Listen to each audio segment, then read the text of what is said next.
Oh, I thought I was. Be quiet.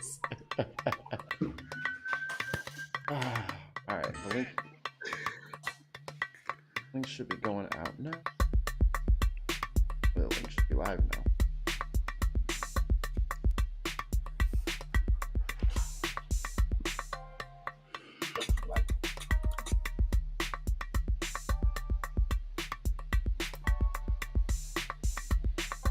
All right, looks like it is up on YouTube. Let me check Twitch real quick.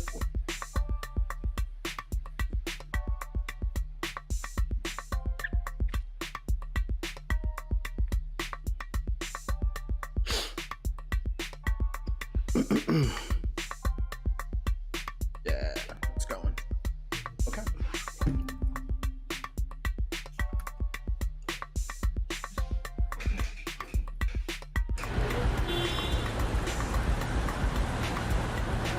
Oh, how's my mic?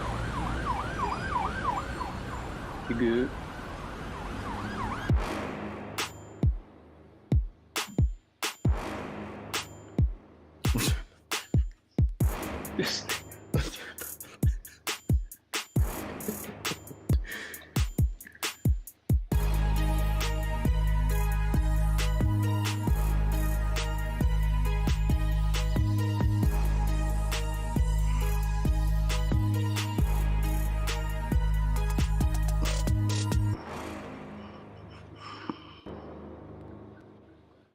Hello and welcome, everyone. My name is Mikey Famine, and thank you for joining me for my first annual Juneteenth. We got sirens in the background to commemorate it. Juneteenth celebration, celebrating Blackness. I am joined here with an esteemed and lovely panel of some of my favorite Black YouTubers and podcasters. Jenna, why are you muted? Take yourself off mute. I'm not mute. I'm sorry. So let's just do a quick around the horn. Jenna, introduce yourself to the lovely people out there. Yes. Hello. I am Jena Miiyu, also known as your Black female atheist. Pretty much been in, this little atmosphere for about almost 2 years. I run my own channel with my co-host Justin. We call ourselves the International Free Thinkers. Our podcast is known as We Are Sober. Stylized as if was, so that runs every Thursday evening around 6:30 Pacific time. Also been a part of the ACA, Atheist Community of Austin, which I host and produce one of their shows called The Nonprofits. Came out of belief roughly about 2 years ago around that time, so now I'm here and I'm with all of you beautiful people. Yay. Maya. I'm not even really sure why I'm here. Uh, I don't have a channel. Fan extraordinaire. I am a human resources director. I do teach diversity and inclusion to people in Baltimore City. So very big on not necessarily diversity, but the inclusiveness, which is the more important part about why diversity is so important.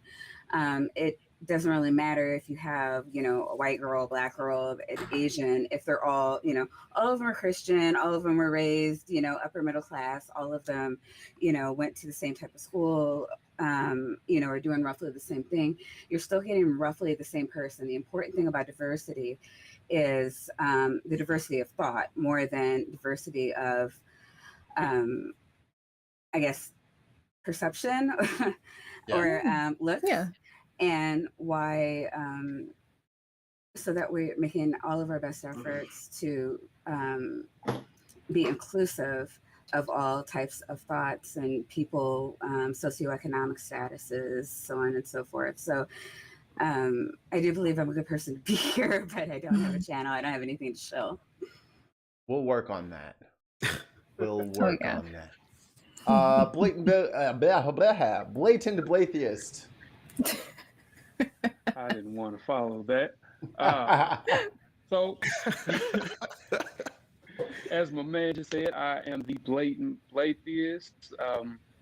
I guess BKA Jerome Hall. That's me. My little YouTube channel, nice little startup. Mostly I'm into stand-up, but started doing skits literally, as I started my channel, started it just to try to like normalize atheism more, especially in the Black community, because we need it. But yeah, my goal is just to have a little Black boy like me somewhere see somebody that looks like them and believe something that they're afraid to believe, and is open about it. That's why I'm blatant with it. So that's me. Like it. Crimson. Welcome to this is in my show. I'm Crimson. Basically, I do YouTube, Twitch. I started my channel under the principle of anything can be an art, and be it playing video games, be it drawing, be it political philosophy.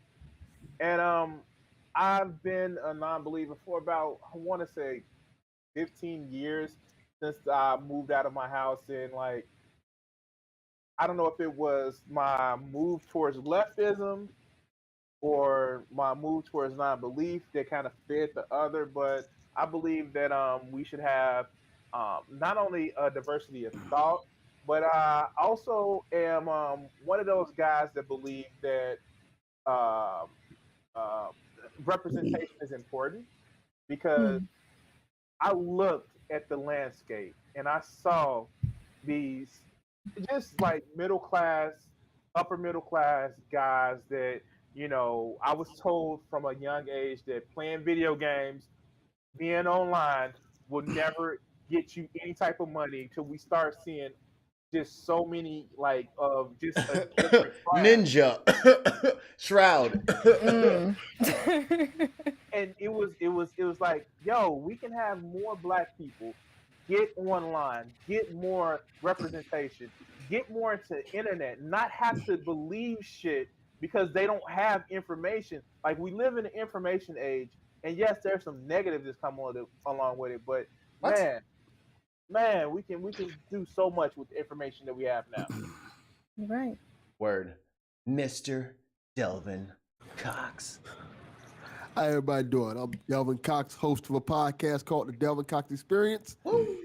And like the tagline says, I'm on a one-man mission to unite our culture through diversity. And what that kind of means is, you know, I interview different people from different cultures, backgrounds, religions every week, and have conversations with them. And no topic is off the table. I've always kind of been the one who tries to push the boundaries on things, whether it's race, religion, any topic. Like my episode 200 is literally about the N-word, because I think these are topics that we should not be afraid to touch up on, talk about, discuss, and give points of views on it, whether we agree with those points of views or not. But I feel like we can and should have civil conversations about those type of things. Yes. And if y'all haven't seen it, go watch the 200th episode. An amazing guy wrapped up the episode. I think his name was Mikey Famine. What takes?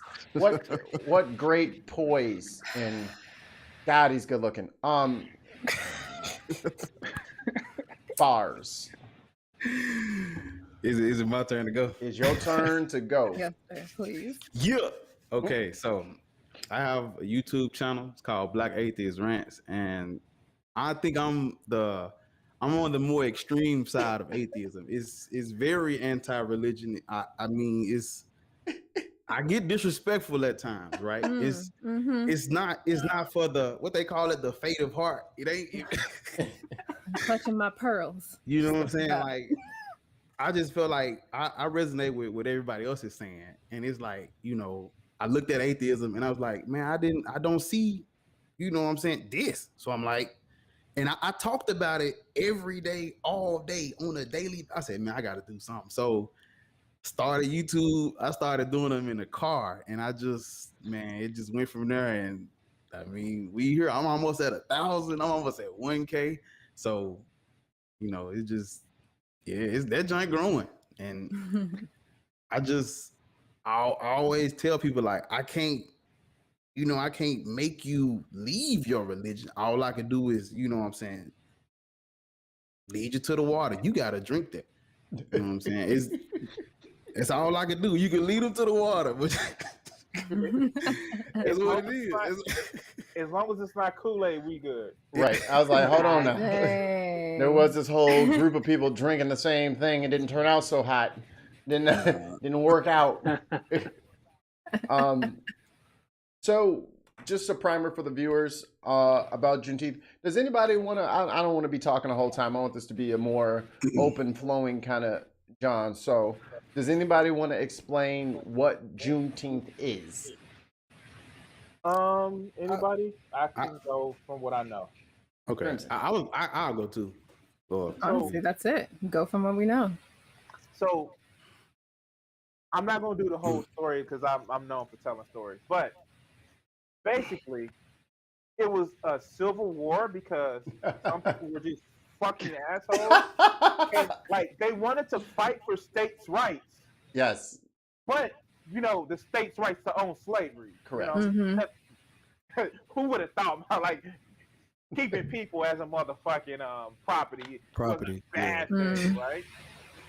So it was this one motherfucker called Abraham Lincoln who really didn't like slavery, but was kind of like, we may. And then these motherfuckers were like, oh, y'all elected him? He seemed like he gonna do some shit. And much like the motherfucking 2020 election, motherfuckers were so piss scared they tried some shit. Although they actually had fucking balls instead of the people that try to run the Capitol. Anyway, Crimson, come on, man, succinct. What you? So we had a war. They killed more people in the United States over some rich fucks having property, and it took almost 2 years after the end of the war for everybody to give up their shit. And the last place was in Galveston, Texas, on June 19th, 1865. Sorry, bars. Kind of condensed. No, I was gonna say the same thing. From what I know about it, it was so on Juneteenth we celebrate the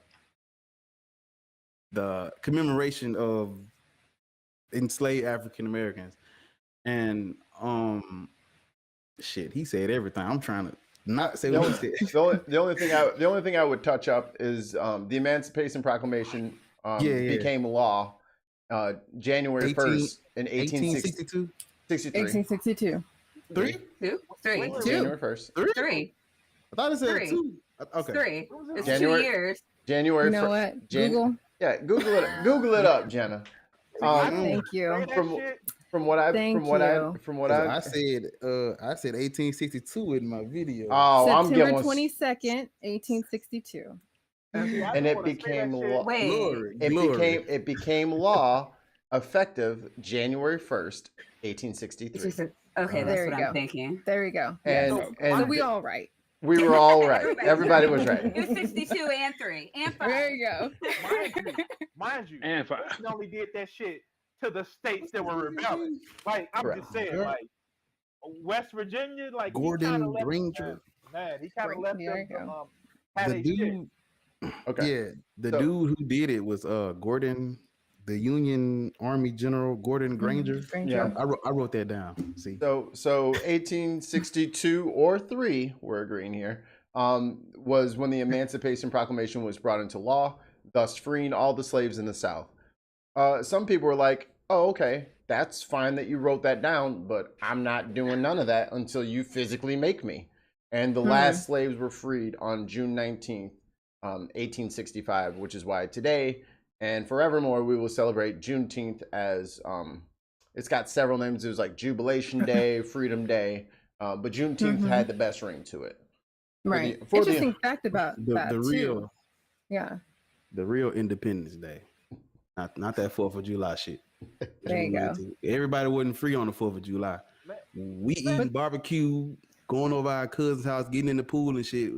What we celebrate? What was that? Wait. This is the fucked up part about the 4th of July. It was the anniversary of a declaration of war. It wasn't even independence. They just declared war on that motherfucking day. That is lost to history. That's what I'm saying. And This ahead. literally, my bad. I'm sorry. This is my first time celebrating Independence Day.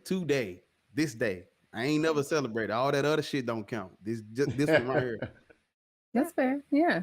No, it's interesting about Juneteenth too, because I always question like why out of all the other southern states, Texas took the longest, and Texas by and large had the heaviest population of Black slaves, so they were really, really like marketing so well from it that they were just like, we're gonna hold on to this a little bit longer. That's why it's recognized and born out of Galveston, Texas, because Texas just was known to just have the heaviest crop, and they just happened to have their own band of armies set up outside to where Union armies, it had a really difficult reach to just get into that state. Yep.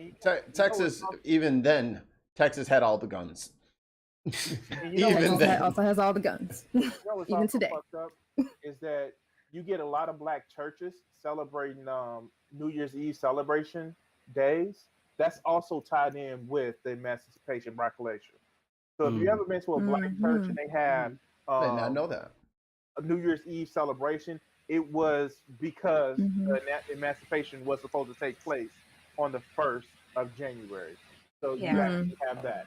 Because when you look back at the history, they began celebrate because everybody had heard that it had been signed into law, and like you're saying, it was effective on January 1, and there are just parties in the Black community all throughout 1863.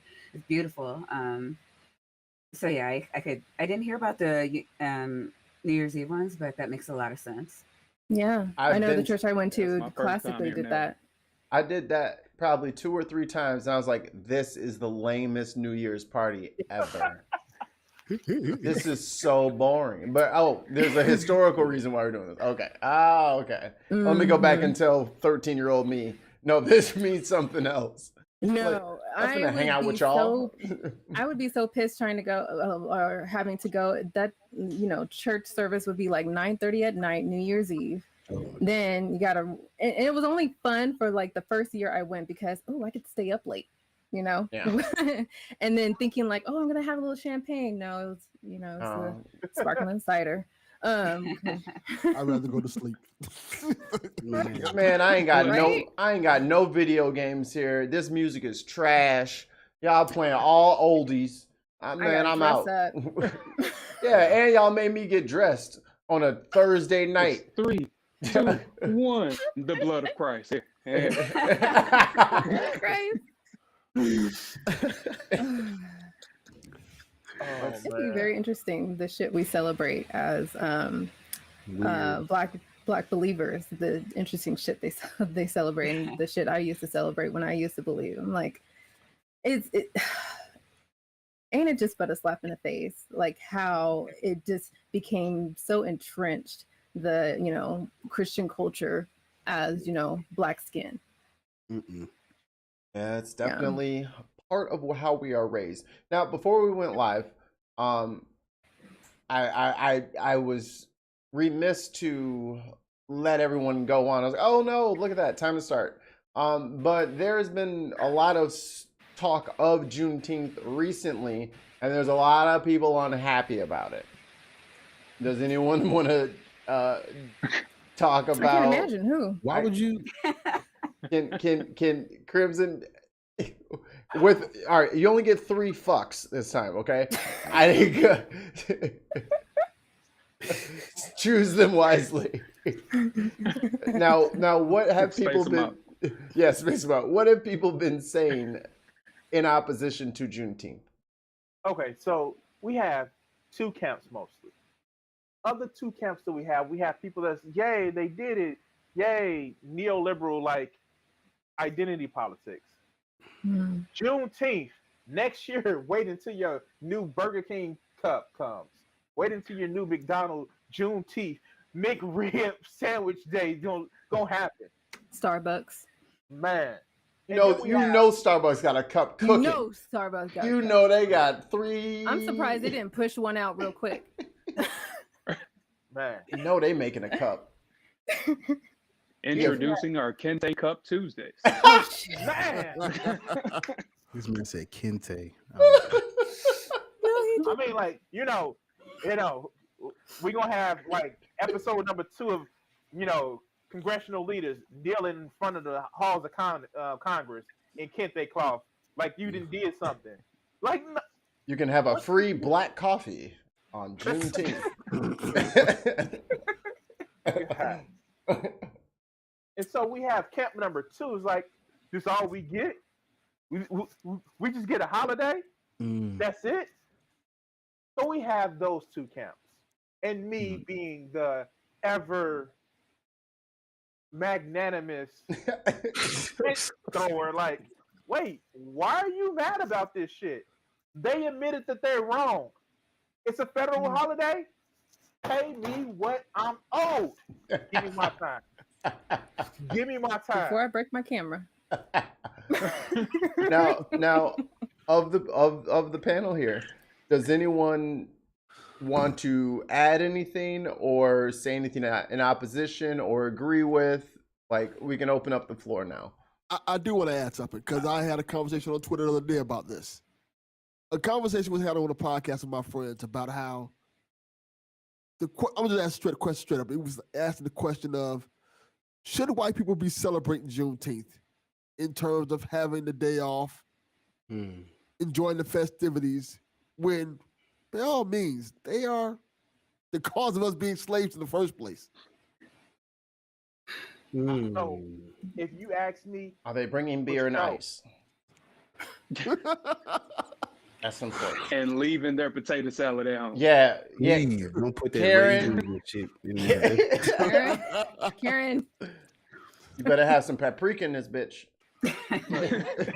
I'm all Salt, pepper. I mean, y'all ain't got no lorries? Y'all ain't got no lorries? They ran out. I really don't. I say yes, because one, I don't want Juneteenth being the new like CRT. We have a lot of white allies. Like, nothing that Black people have gotten has been gotten without white allies. And I think that for we're talking about over half that had to help us in the struggle. Like, we needed over half for any major thing that we've ever gotten. And I think that they deserve to share in that triumph as well. It was a lot of blood, sweat, and tears for them as well. And we need to stop thinking about us versus them. We need to get out of there. I agree with you, Maya. We, America has a lot of triumphs. It has a lot of evils. We need to share them both equally, acknowledge them, and, in order to move past them. We're just not going to do it if we're being divisive and, no, this is ours. Like, you can't have this. I say it like Fred Hampton did. Fred Hampton didn't get and push for kids all over the city of Chicago to have free breakfast by himself. He worked with so many different people. Oh, yeah. The fact of the matter is, when you start thinking like, I'm going to be no, every time Black separatists have actually tried to say, no, this is ours. No, we can do this. You get crushed.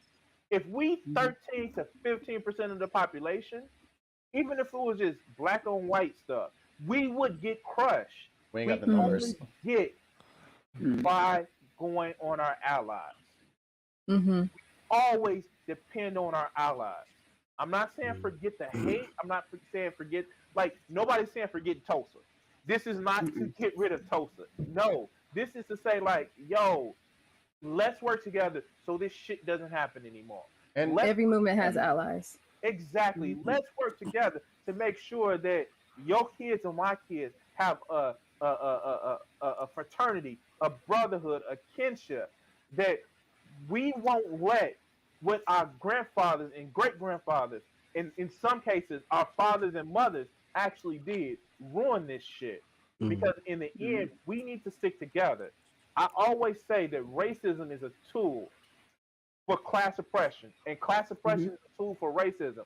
Once we start breaking that shit, where, like, it's been said, one of the biggest proponents of ending slavery, do you know Abraham Lincoln got fan mail from Karl Marx to end slavery? Karl Marx sent a letter to Abraham Lincoln, like, once you get rid of slavery, then everybody who's in the working class can actually get better. And I think this, at least as far as it being recognized as a federal holiday, I'm not seeing a lot of downsides here. All I see is, and this might just be me thinking out loud, but it just looks like it's going to bring more attention to an issue that was previously swept under the rug. Exactly.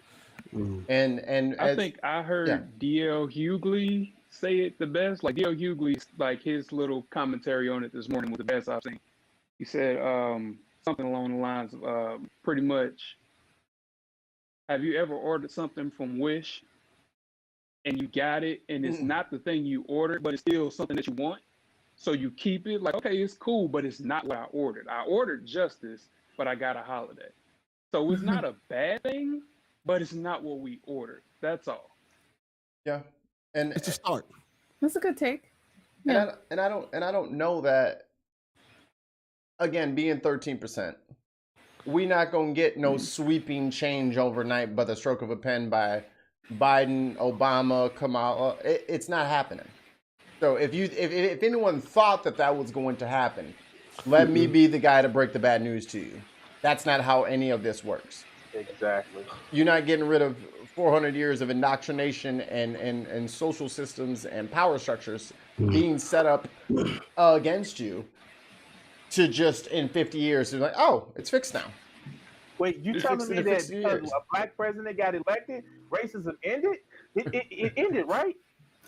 Yeah, we're in a post-racial society. I don't know if you knew that, Craig. Was that Mitch McConnell that said that? Well, we elected Barack Obama. Like, He didn't vote for Obama. He could shut up. He didn't help. He had no part in everything that. did not help.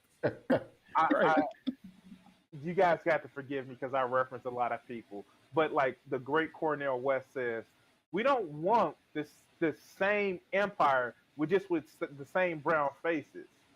Like with different brown faces. It's like we have to like do a change where we change the way we look at how we treat each other.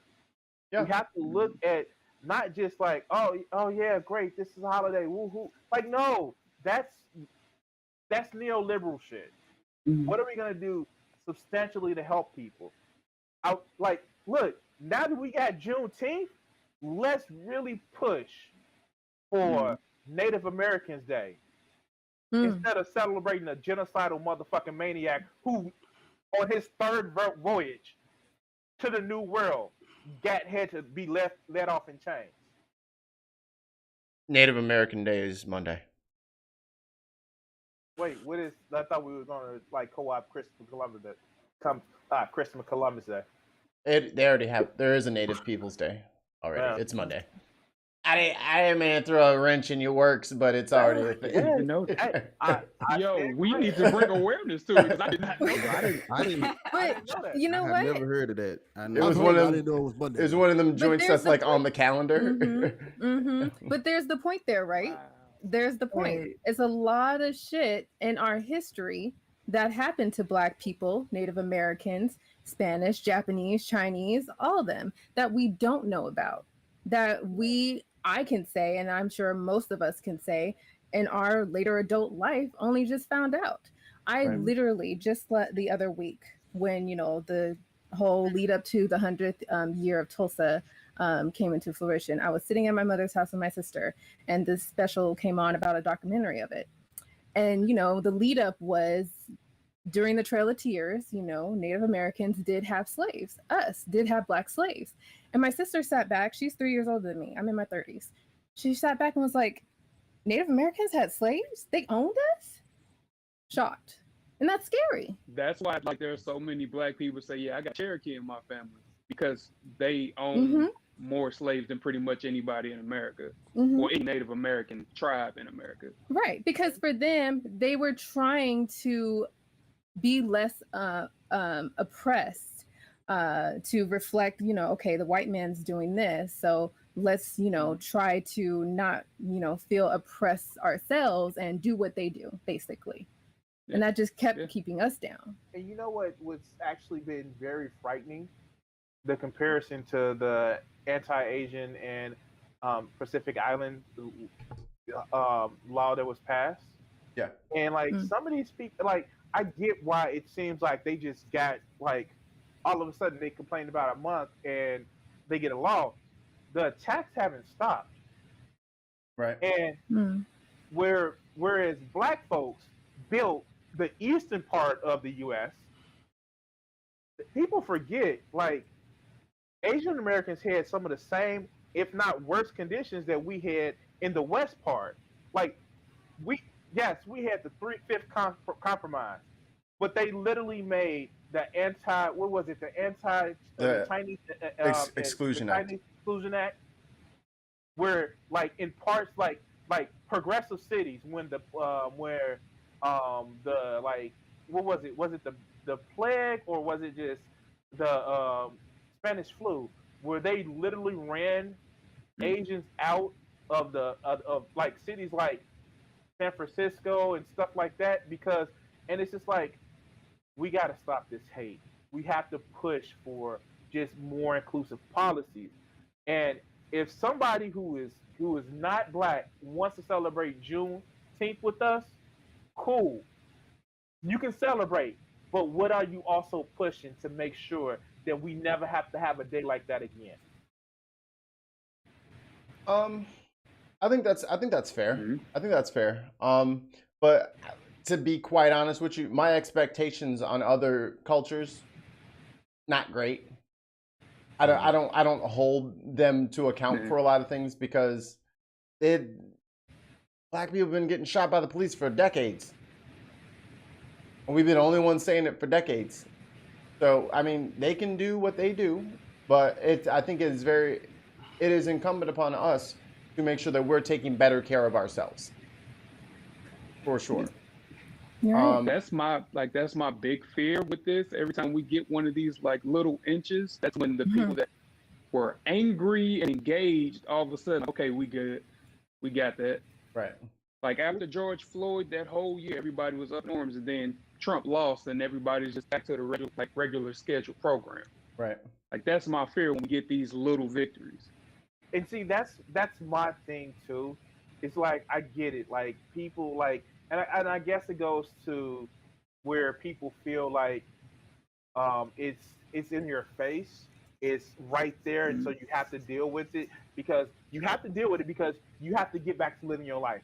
You have to get back to trying to make ends meet. You have to get back Right. to trying to make sure you okay with your family okay. But in the end, what ends up happening, the same thing that happened with blacks with the 1970s and 80s, where it was, oh, black people do drugs, oh, black people get arrested, oh, black people do this, and what black people were saying is the cops are over policing us. The drug policies are inherently racist. Predatory. We need to deal with this until until we start seeing it start trickling into little Bobby in the middle of Pennsylvania. It's an opioid crisis. It's opioid crisis, and then it's like, oh shit, we really need to do something about it. We need to treat it as a medical thing. We need to start legalizing everything. And it's the fact is, they practice on the people who have the least amount of voice, the least amount of defense. And once they motherfucking practice that shit, then they start working on a bigger public. When you go to the other countries where you see fascists take over, they don't just start on like, oh, the big problem. They start on the little people that first they came for the socialists because I wasn't one. I didn't say nothing. And then they came for the trade unions. I wasn't one, so I didn't say nothing. Then they start coming for the Jewish people, and because I wasn't one, and when they all was finished coming for them, they came for me, and because nobody said nothing because nobody else was left. Yeah. Blake, did you have something to add? I saw your finger was up. Oh no, I was saying that was one of his fucks. Oh, yep. That's fine. So I don't want us to just be mired in all the downtrodden shit. I also want this to be a celebration. So me and Jena, we're thinking and we got some questions for y'all. Y'all don't know what these questions are. They don't know what's gonna happen. So here's the deal. We're gonna go around the circle. What's your favorite thing about being black? I'll go first. Enormous. No, I'm just kidding. I had to say it before somebody said it in the chat. I got you first, sons of bitches. I would have to say, come on, Crown Neck. I'm pulling for you, Crown Neck. It's got to be my hair. My hair is down to my shoulders. I could pick it out into a fro. I could slick it back. I could put it in a bun. I could do whatever I want with my hair. As soon as that Crown Neck comes through, it's lock time. I'm gonna be right there with Crimson, looking all cool. All right, Jenna, you're up. Young skin. Yo, you ain't never lied. Black people age real well. All of us are in our 60s, by the way.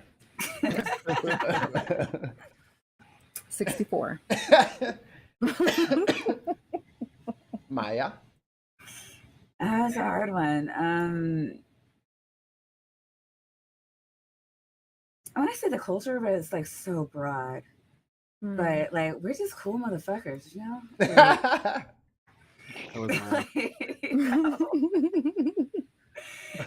When white people are trying to, like, even in the movies, you know, she's like, you got to have that cool black friend to make you look approachable, to make people want to talk to you. You know, it's like, not to make you approachable. But no, I really do. I love, I mean, you know, you have, people say Americans don't have cultures, and we do. We're kind of an empire. So when you think about the culture, you really have to think regional, you know, because, you know, California and the West, they have their own culture. The South has its own culture. The Northeast, it has its own culture. So when you stop thinking about America, like, culture doesn't recognize your fake ass boundaries, right? Like, oh, we put a border here. That's where the culture stops. Like, no. Gotta change your accent. You're over the borderline. You know, the culture is where the people are. So yeah, America definitely has a culture, but like Black people has a culture that permeates all that shit. You know, yeah, there's a culture in New York and a culture in LA, but like the Black culture is really similar. Like, we have a bond within us that seems to permeate all that. I think it's beautiful. Yeah. Blatheist. She kind of took mine. That's why I went first. I think. Smart man. I love that pretty much, like, everything starts with us. Like, you can trace back damn near everything to us. Not even going into we're the original man type thing, but everything can be traced back to us. Like, recently, I just found out that, like, the bean and rice combo that you find, like, Mexico's famous for their rice and all that, that's from Africa. I just found this out. And, like, the more layers you peel back, you eventually end up somewhere in the homeland. How come we ain't known for that? Permeate everything. How we land on fried chicken and watermelon when everybody eats fried chicken and watermelon? Wait. Now, first of all, that's ironic because I'm cooking some rice because I got some red beans cooking. But I'm just saying, it's meant to be. I thought you was gonna say fried chicken and watermelon. I was like, damn it, Crimson. But you know what? The thing about it is, we were ashamed to make watermelons ours. People were actually making a lot of money off of selling watermelons, but we was actually shamed about it. It's just like, damn. No shame in my game. Seedless or seeded, give it to me. And I'm bringing some tahini. You know, for the you got to sprinkle a little. See, stepped it up, Mexican brothers. Thank you, I appreciate y'all for that. Tahini is a great invention. At least it's not a square watermelon, huh? Yeah, like in Japan, they took that shit to a new level. I was like, oh shit, they got stackable watermelons. Oh shit, and changed the game forever. Perfect slice every time. You don't have to have the big ass kitchen knife that you don't even got the knife block it came from no more. Right? That motherfucker's a damn machete in the kitchen. It's got the black handle. It's a little burnt on one edge because it got too close to the stove that one time, and then it's hit that big ass. Bro, Everybody Your got that wife night. is so accurate. It seems real close to home. You got to use a paper towel when you cut with that one, or else a little edge will get you on your hand. Shoot. All right, Crimson, what's your favorite that thing about hurt. being black? I have to say, I like the adoption of different cultures that we have. Like, yes, we actually have so many things that were spawned from us, but when we actually look at some of the things, like just how we've adapted to like being dealing with being on the bottom rungs of society, and we've adapted so many different things, be it from music, now even like the whole adaptation of black people to anime and how that's actually influenced a lot of different things. Like you wouldn't have the Afro Samurai if you wasn't having that black folks like kung fu movies in the 70s. Man, That what? we All right, time out. Side question. Why the hell do black people love kung fu movies so much? I love them, and I don't know why. because they were Because cheap we like to watch. see the little guy win. It's like we like to see the undertrodden, the little guy win, and that's every kung fu movie. Man, he Yeah. walking to You've the never seen the dojo. rich guy. He walking to the dojo, beat up 345 people. I likes that shit.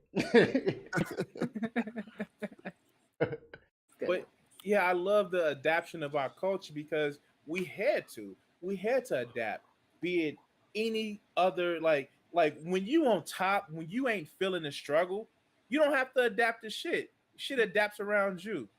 But when you actually have to, like, it's one of those things, and just to relate it back to just even outside groups, if you actually seen like in early times where you see like even Jewish people that were like outstanding comics, because that's how some of the oppressions they had to deal with.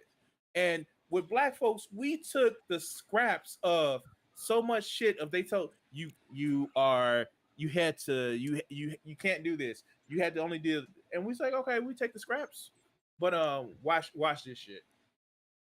Mm-hmm. Nada isn't black my ass. Mr. Delvin Cox, what's your favorite thing about being black? To me, it's the diversity. The fact that there's so much different levels of blackness in everybody in our culture, in terms of how you can have somebody like a Candace Owens, whether you like her or not, she's still black. Wait, On the didn't we other kick her side, you out? can I have, was hoping we wouldn't talk about her Can we today. vote? Can we vote? Wait. So wait, I were you not at the last meeting? I almost said we could turn this into, like, we could add a bonus segment. We could have the racial draft for 2021. I mean, I got another candidate for the Candace Owens camp. So we have consensus. We have consensus. Yeah. Let her out. We have Mhm. consensus. All right. Thank All you. right. So after we do the questions, we hold the 2021 racial draft will be happening 2 nights. All you in betweens will be voted on. but I appreciate that there's so many different levels of black people in general. Like you can have a Kodak Black and a Jay-Z. You can have people who are not that.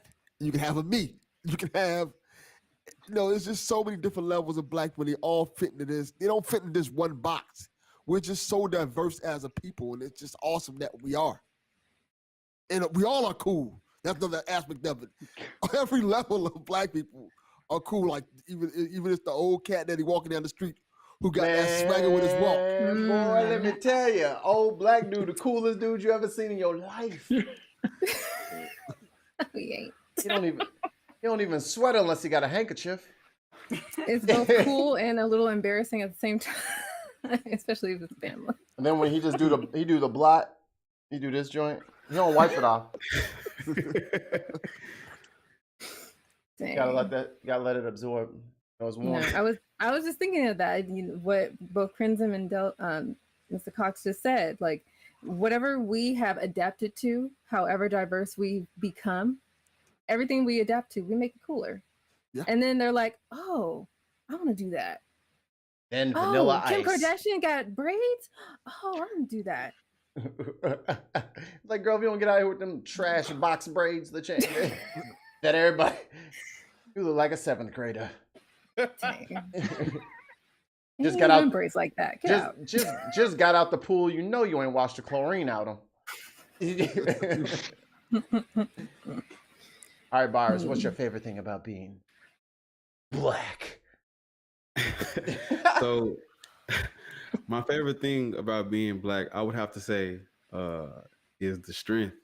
Like when I think about black people, I just think about them some strong motherfuckers. Like everybody wants to be like that. Everybody wants to have some form of like what we do, our style, the way we walk, the way we talk. You know, they literally, like what y'all say, they adopting this shit.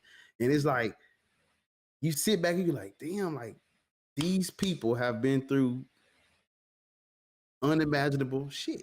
And it's like we still going. I just said this in my video, like we're still here and we're still pushing it. Like they whatever they tried to do to break us didn't work. Like the look at this. We got freaking a group of black. This not even supposed to happen. We supposed to be still indoctrinated. That didn't work. They not stopping shit. They didn't break us. We're strong. And when I think about being black, I just think about that strength. You know, if they could do that, if they could get through that and manage that and make it past that, what can't I do? You know what I'm saying? Like I look at my ancestors like, what can't I do? Like, you know, I'm trying to conquer the fucking world and chase dreams and crush goals. And then, you know, like if it's a day where I feel like I can't do it, I just think about, you know, well, the people before me had it worse. They had to go through worse and they did more with less. So I can do this shit. I can get up every fucking day. I can, you know, go to bed at the right time so I can get up and be productive the next day. I can plan ahead and, you know, set big goals and attain those big goals because of the strength that comes from behind me. Off, you know, I could do it off just the muscle, just the strength of them. I could do it. So it's like when I think about people, I'm just like, man, it's the strength, man. These motherfuckers are strong, and I just be proud to be associated with like this group of, you know what I'm saying, like amazing people. Like a lot of the shit, the big shit that doesn't happen in this country is it's something got to do. It's something about us. All the big moves, everything that's, you know, we done that. What aren't we good at? What can't we do? That's all I think about. Like, what don't we do? The only sport we've been to space, played tennis, you know, we can play golf. We create the culture. Right. What don't we do? What can't we do? I want to answer. What can't we do? Well, we don't play hockey. Yeah. No, we got some hockey players. I'm trying to see like. I agree with you. I mean, because I remember, again, I didn't hear about Tulsa in school. I didn't hear about Juneteenth in school. Me neither. Me neither. I was like, wait, no, I have to look into this. What do you mean there were like successful Black people in the 1920s? And it happened in 1920. So like there were successful Black people before that. And in like 60 years that, you know, they were like, no, you know, you guys go over there, do your own thing. And we like fucking did it. Like we were doing cartwheels around white people who took longer to get to that point, you know? Yeah. And because of their outlook and jealousy, they're trying to adapt what we had brought up at that time. That's why it was all taken down. Yeah. I mean, yeah, it really amazes me, especially talking to a lot of racists on Twitter these days. You better than me.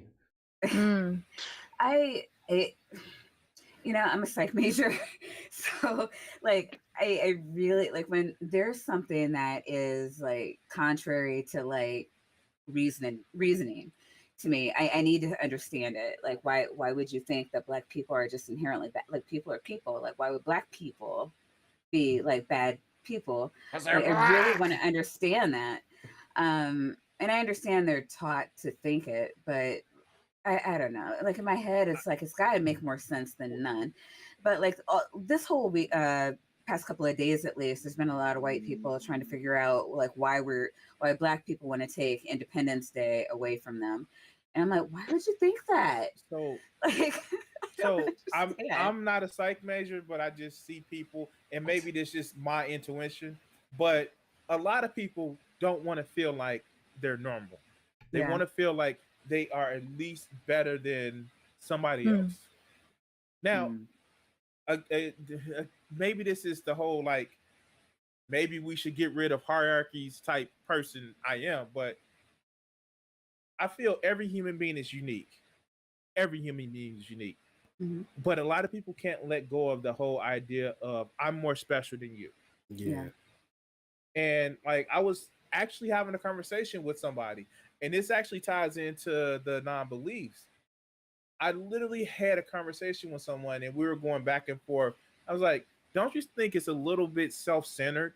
Don't you think it's a little bit, and I didn't use the word narcissistic because I was trying to have a productive Peaceful. conversation, Yeah. but that you think so important of yourself that the master of the universe, something so large that if we travel at the speed of light, we couldn't reach faraway galaxies, cares enough about you to change his divine plan to fit around your wants. But I really need to find my keys. I'm gonna be late for work. There it is. I've been must late be the last important to 5 him, too. times. Right. Yo, my spare key is clutch. Man, I'm staying on that spare key. Man. But no, like, and God just directed me to look in the last place I looked. Like, of course, it would be the last place you looked. Of course, if you keep looking after you find something, then it's something fucking wrong with you. Damn, that's two. See? We early in this. And we made an hour. Yeah, this Yo. this religion stuff is it's sick business, man. Like, there's no way we can't talk about it in a, like, in my opinion, I don't see no positive light to, like, how do we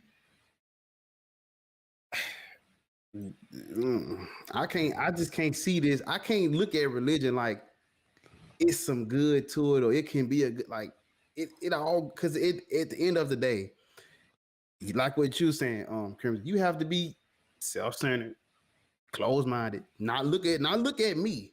I can't find my keys. I've been looking for 2 weeks, but you found yours. So don't worry about what I did. You know, God ain't helped me find mine, but he helped you find yours. You have to, like, literally walk and talk like this, like you only look at yourself. And it's like, Have you seen me?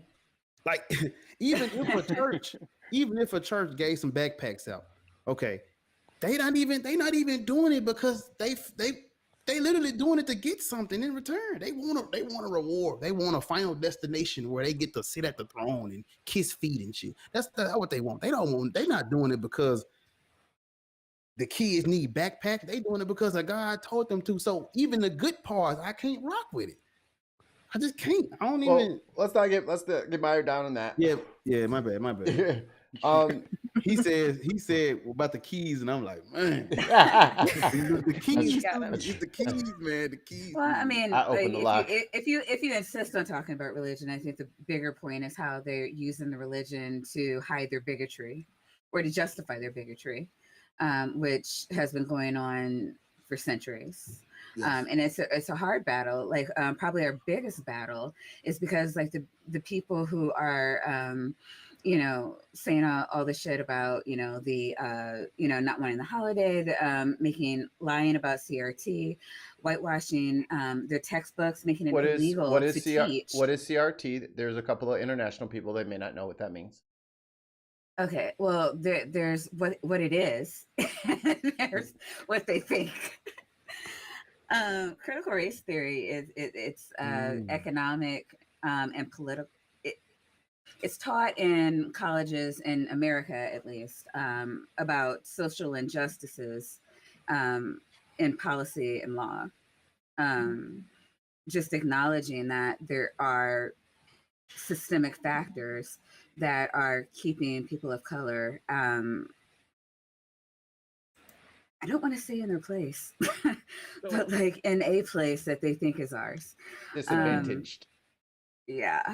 So but it's being like, no, a lot of people, like, I had heard of it, but like I didn't even really look into it until recently, because people were saying, oh, like, it's just they want us to teach our children to hate themselves, and I'm like, that can't possibly be what that is.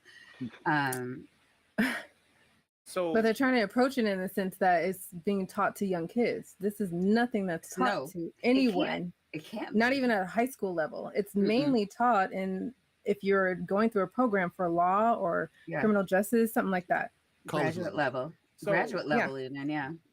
So my understanding of it, and this is maybe my horrible autodidactic understanding of it, because when you're autodidactic, you have to make sure that neither the teacher or the student is a fool. But it's a critical examination of theory with a racial component to it. Mm-hmm. As everybody has said, it is nowhere near being taught in school.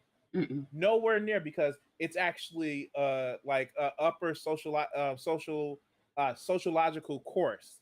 But what people who are against it are saying is, don't teach history. Right, and that's the way it's being used, to the point where now, if someone were to have a question, a child were to have a question about something, a teacher would have to say, "Oh, you should ask your parent," and you should, like, they can't even approach it without, in fear of losing their job or perhaps even going to jail. Some of these laws go through as is. It's insane. I think that's kind of one of the benefits of a Juneteenth federal holiday, is because that kind of pulls at least one aspect out from behind that shroud that it was currently. So now Juneteenth is a thing. It's officially a thing now. You're gonna have to learn what it is now, right? Well, with these laws, they're not allowed to teach it. But but if they see Juneteenth is coming up, then they can. Oh, let me Google Juneteenth real quick. Yeah, I know, but that would be what is taught. You should Google Juneteenth, or you should look it up. We don't have time for that today. Yeah. And it puts it back to the same thing, like when all of us were being taught about Christopher Columbus.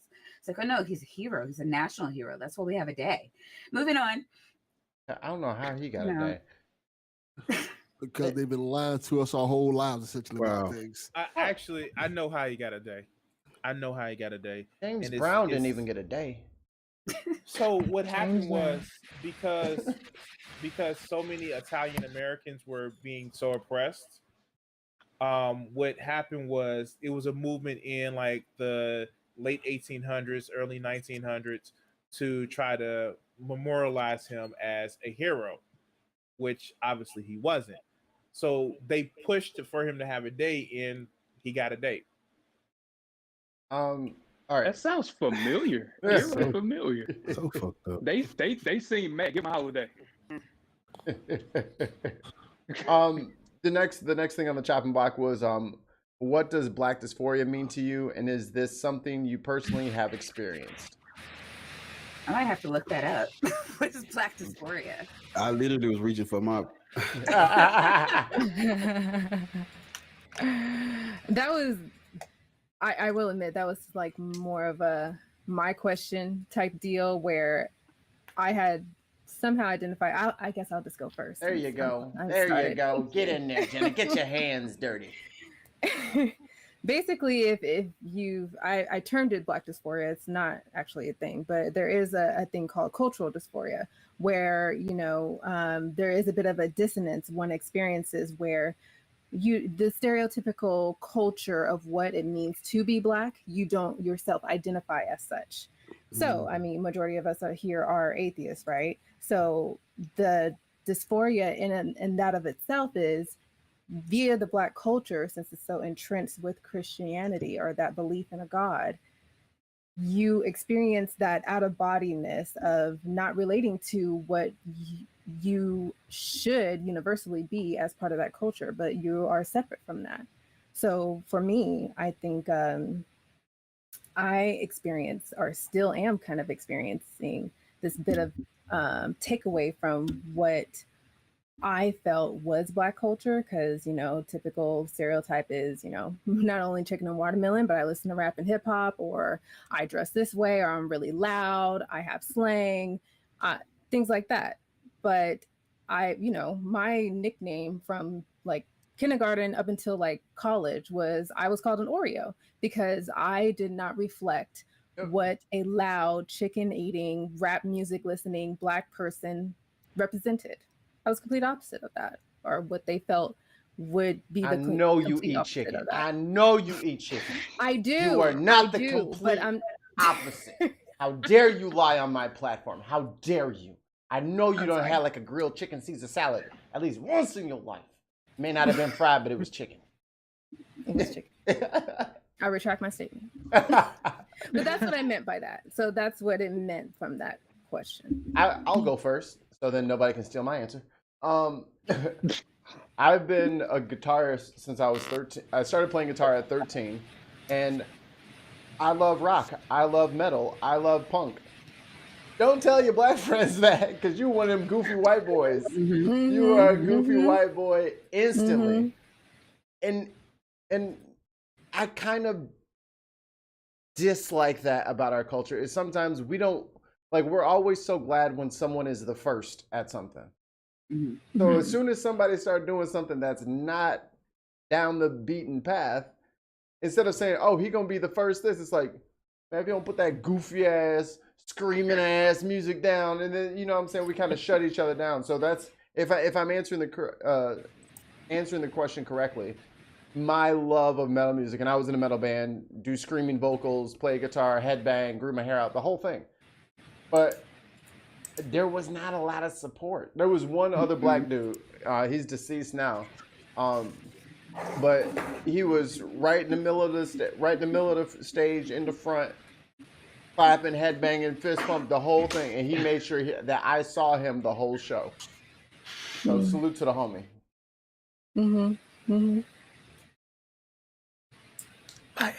Are we still going in a circle? I think so. I was thirsty. Okay.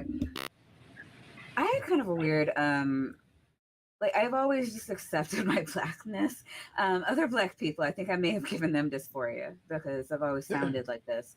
And you don't sound black, therefore you're white. And I never got Oreo. They just went straight to white girl. What do you mean I don't sound black? You know, and for me, it was just so fucking absurd. I wouldn't even, I was always fighting to be black just based on my voice, which I don't know. It pisses me off right now. It wasn't anything that I did or, you know, it was just my voice. So I'm like, well, I can't change my voice and you don't have a problem with the way I act. So it sounds like a problem for you. Like Right. You don't have to talk to me. I swear. I'll only think more highly of you if you're not like actually opening your mouth and words are coming out at me. But as I got older, I really started thinking about it, like more towards education, because it's kind of a self-hating ideology that if you're not, you know, if you are doing well in school, you're not black. If you're trying to do anything at all really to better yourself, it kind of comes out, you know, you hear this from somebody. And while there are, I mean, and so that was me in Illinois, me in Baltimore. There's actually like different crowds. You know, you have the stereotypical black people. You have the middle class, affluent. You have the rich black people. You know, we're very much like white people in that aspect, where you get the gamut. When black people are allowed to thrive, we do. And white people here aren't as racist because, you know, when you're around a bunch of black people, you get to see the different, that we're different. And the black people, it stops the stereotypes from coming from the black people as well. My parents moved to Arizona where it's almost backward, where they're, you know, they say that you can tell a black person that is from Arizona versus people who migrated, you know, from, most of them are California, but anywhere else in the country. Black people that travel, we act differently. And it's not, and it's almost like you're kind of, for the people that are indigenous, I'll say that both for Arizona and for Illinois, and this is the only two places I can really relate this to. You kind of get into the self-defeatist kind of mentality, where you think, oh, this is all I can be. And I can kind of understand that to a point where, you know, if that's all you see, but if it's not,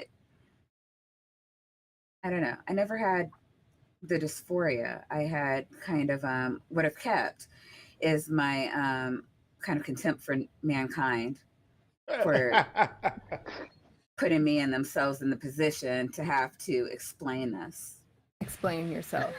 Mhm. Explain me. I'm just a girl. My mom is black. My dad is black. Why are we having this conversation? It's asinine. There you Atheist. I wouldn't say I experience now, but I definitely had that like weird fear, like in high school when I was still trying my best to be cool and fit in with the people that I was around 24/7. So I would like have my little iPod and like I would have to have a rap song on last as if I was watching Skinamax or something. And somebody's coming downstairs. You gotta Oh, hear you gotta have it on the TV Guide channel, and then you go to it so you can hit You put it on recall. Cartoon Network. Yeah. No, you go to Cartoon You hit Network and then you go to Skinamax and you hit Splash real quick. Yeah. So I would be sitting like in class and like have my headphones. I walk a lonely road. And then somebody come in and You spoke to me. You spoke to me just like that. what you know about that? What you know about? I'm one of y'all. We got this. I go hard So, in the I mean- motherfucking paint. Gotta have it. I mean, like I'm at the point now, or I've gotten to it like previously, so I've been working up towards this, getting more in tune with just being me, because it doesn't really matter what I do. I'm black. Not something I can or want to change, so it doesn't That's it. affect me at this point in life. Crimson. All right. So Getting a lot of hiss from you for some reason.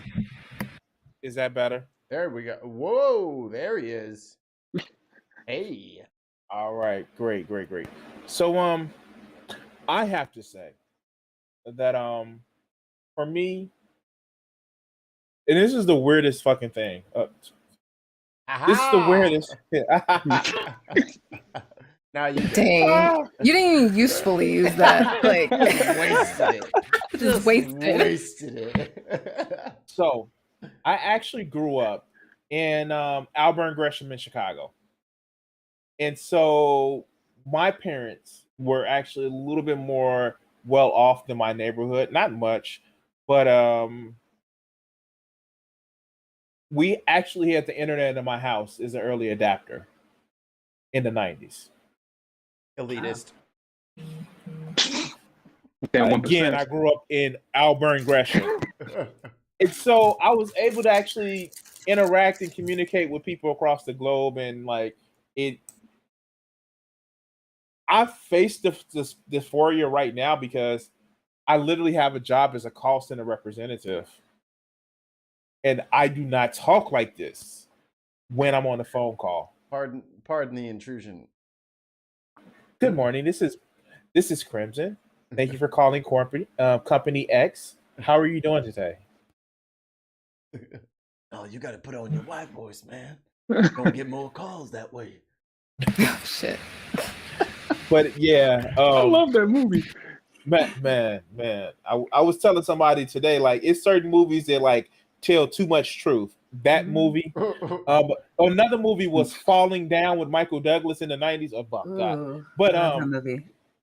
But yeah, one of the things that it's just like I don't see much of it, but I'm starting to see a few because I have a friend who also goes to conventions, but like you never see a lot of black people doing anime artist tables at convention. Yeah. Like one of the biggest things that I grew up with is like, yo, I like anime. And this wasn't cool in the 90s. This wasn't cool in the early 90s. You either like regular Wasn't cool comics, in the early 2000s, trust me. man. Nah, and there was only one that you were allowed to watch, and what was it? Go ahead, Blatant. You already know what it is. Dragon Ball Z. That was Dragon There you Ball go. Z was the only one. That was you it. could root for Goku and Goku only. Mhm. No, I still like Naruto. Vegeta was better.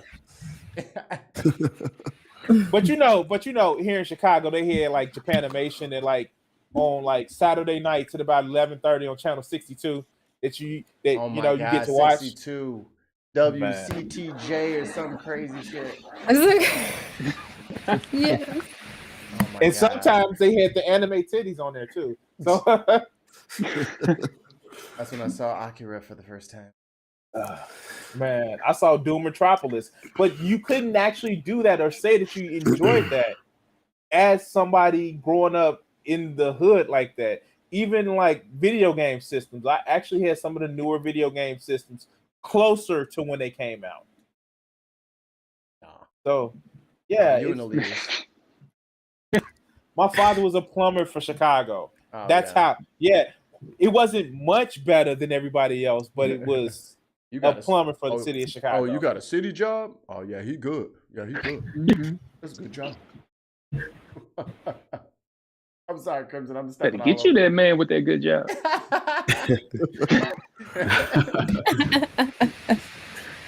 Delvin. It was kind of interesting growing up in Miami because if you know about Miami, Miami's like the capital of booty bass music and trick daddy dollars and stuff like that.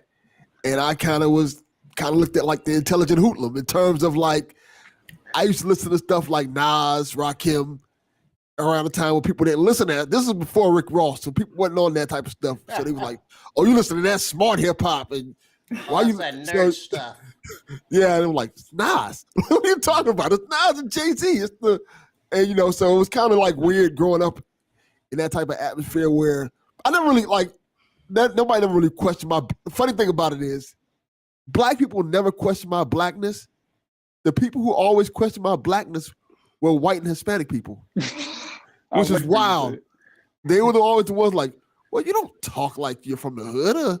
Like, no, I grew up in the hood. I don't have to talk like that, but I grew up in Liberty City. And anybody knows Liberty City. You haven't heard the new T.I.? I'm blacker than you. Come on. Yeah, I've heard that multiple times. Like, I look at them like they done lost their damn mind. Hey, like, Delvin, let me slide you this cassette. It's a brother called Uncle Luke. You'll really enjoy it. Oh, hell. But it's always fascinating how they perceive what my blackness is supposed to be. Mm-hmm. And then me, like Crimson just said, I watch anime. I grew up watching cartoons and stuff like that. I like Jimi Hendrix. I love hip hop. I listen to all types of hip hop. I don't listen to the crazy. I listen to like Talib and Nas and Nas Effects. That's stuff I grew up on. So when they don't see me blasting 2 Live Crew in my car, they get this kind of weird stereotype. Like, oh, you must not be from around here. And like, I don't have the long hair, the long dreads, man. Because that's the thing in Miami, where everybody has the long hair, the dreads and stuff, and they wear the white beater shirts and stuff, and they don't see me being like that. They automatically assume, well, you're not black. You must be part, like, I've got this a lot. You must be Dominican or part Cuban or something like that. Like, no, this is just who I am. Yeah. All right, Bars. Can you hear me? Yes. I don't know if my. You were fucking with your mic the entire time without it muted, so we heard all of that. Thank you so much, by the way. No, he was body slamming that mic. He was like, he took the elbow pad off. Man, my bad, man. I was trying to. Can you hear me now though? Is it clear? Good. Yeah, you're good. Okay, so are we still talking about the dysphoria, right? Yes. Okay. Mm-hmm. I have a couple, like 3 things about. Okay, so the first thing with this is. I used to play with, I don't know if y'all, it's like wrestling men, like action figures, the wrestling man, Johnson. I had what'd you say? I had them. I like the old wrestling.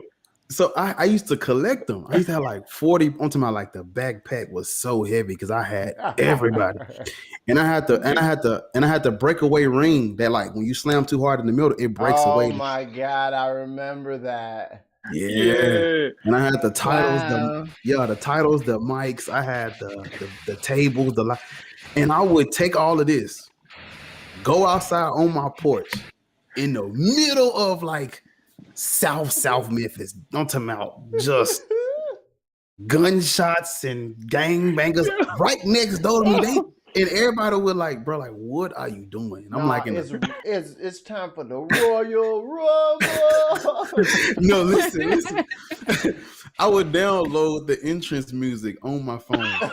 Oh I'm big dog.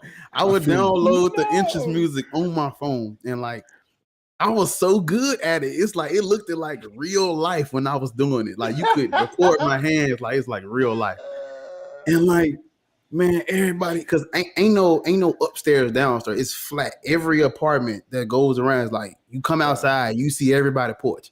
So, man, everybody would come outside and like, are you supposed to be hooping? Are you supposed to be, what are you doing? I'm like, bro, I don't know. This is what I like to do. Are you playing with John Cena, sir? And like you hear me? Like they couldn't understand. Like I would just collect them and buy them and save up my money. Oh man, I had like 100 of those things. It's probably, but you still got them? Nah,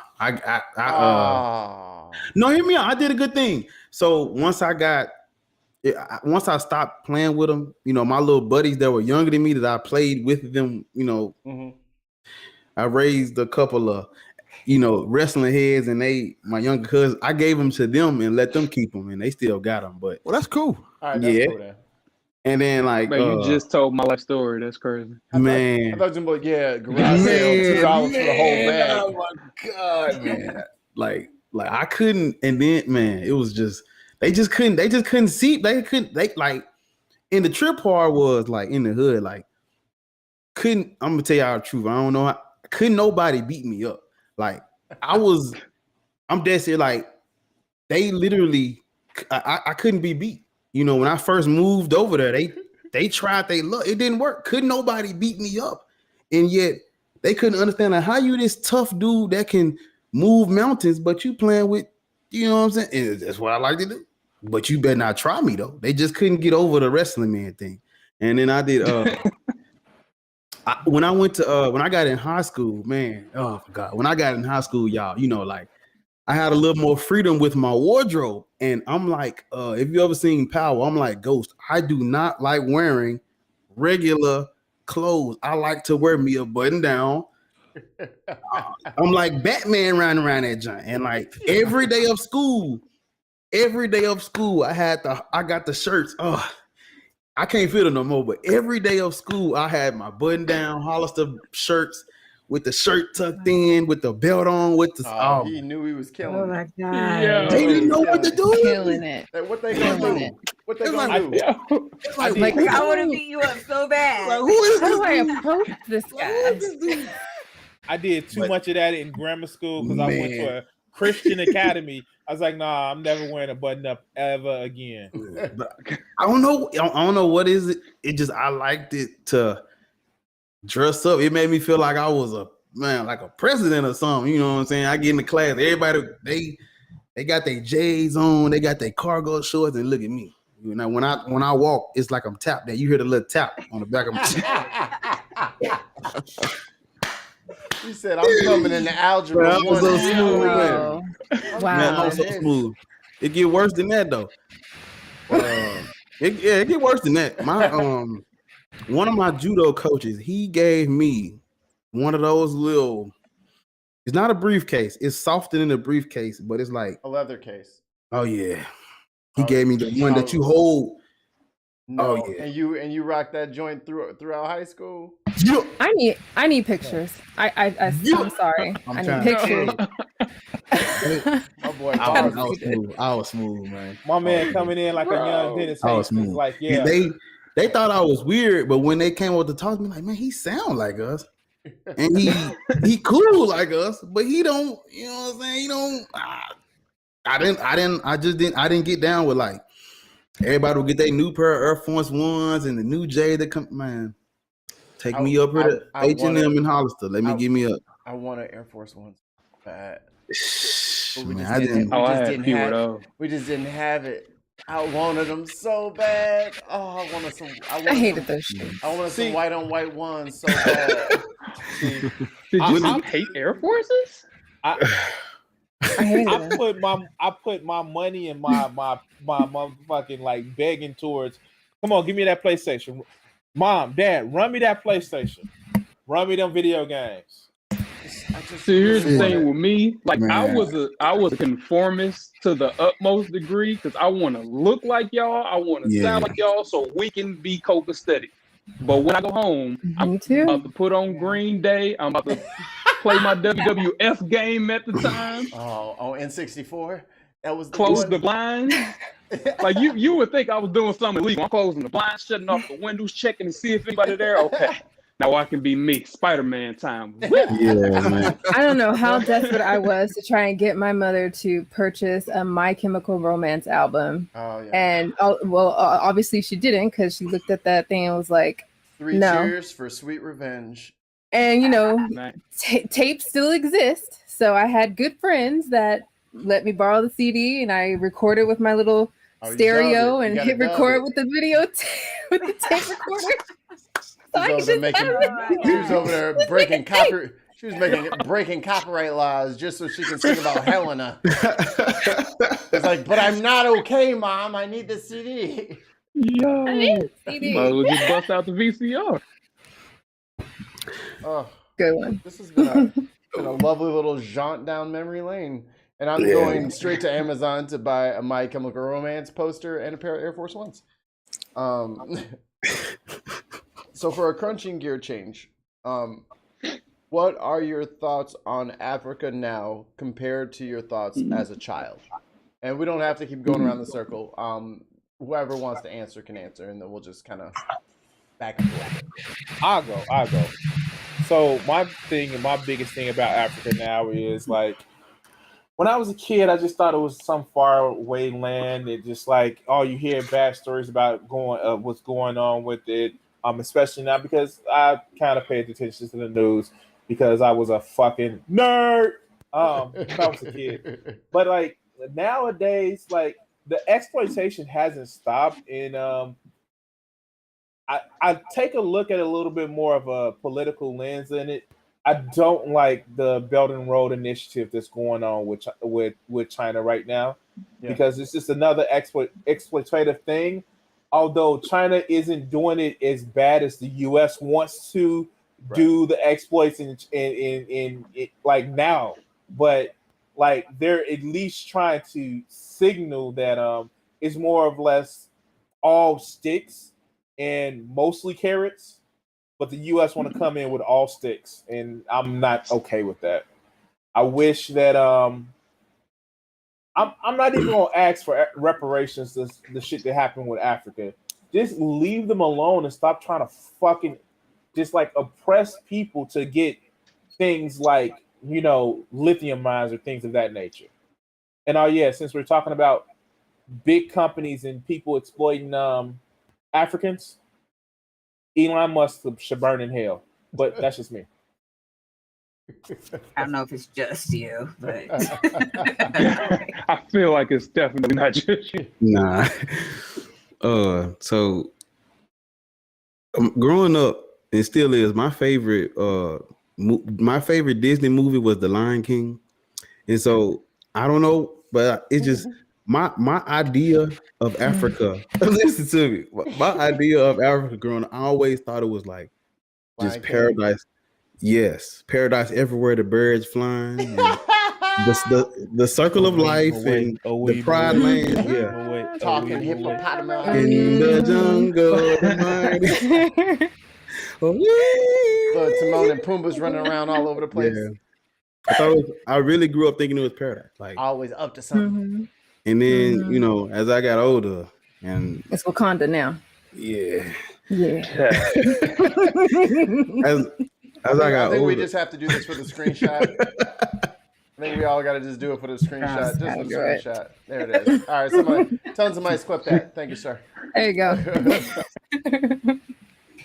But she said like Wakanda. But yeah, now I'm just like, damn, you know, it's not what I grew up thinking it was. I literally thought it was paradise over there. Like, you know, they was always talking about we need to go back home and all that. I'm like, shit, I'm ready for the waterfalls and the pineapple, you know, like they bring out the tray of pineapples everywhere, just giraffes eating out your hand. And yeah, I thought it was you're talking about giraffe eating out his hand. You're talking about the San Diego Zoo. What did you say? Oh, No, shit. I thought it was Paradise Hotel. Like the No, No, last I mean, one- I can agree with that because it sounds like I'm about a decade older than you. But back then, it was Coming to America. My Exactly. parents had the That's what I- audacity to tell me, Yeah. "Oh no, there's really African nations like that." I was like, "Holy shit, why aren't we over there?" Exactly. That's They were- funny. So hold up. Y'all trying to think Zamunda is not real? We I know. didn't- cut the mic. Cut the mic. Cut the mic. Yo, hey, it was like when Black Panther Secret. came out, when people were talking about Wakanda, there were so many black people I saw online, like literally finding out for the first time that Zamunda is just like Wakanda.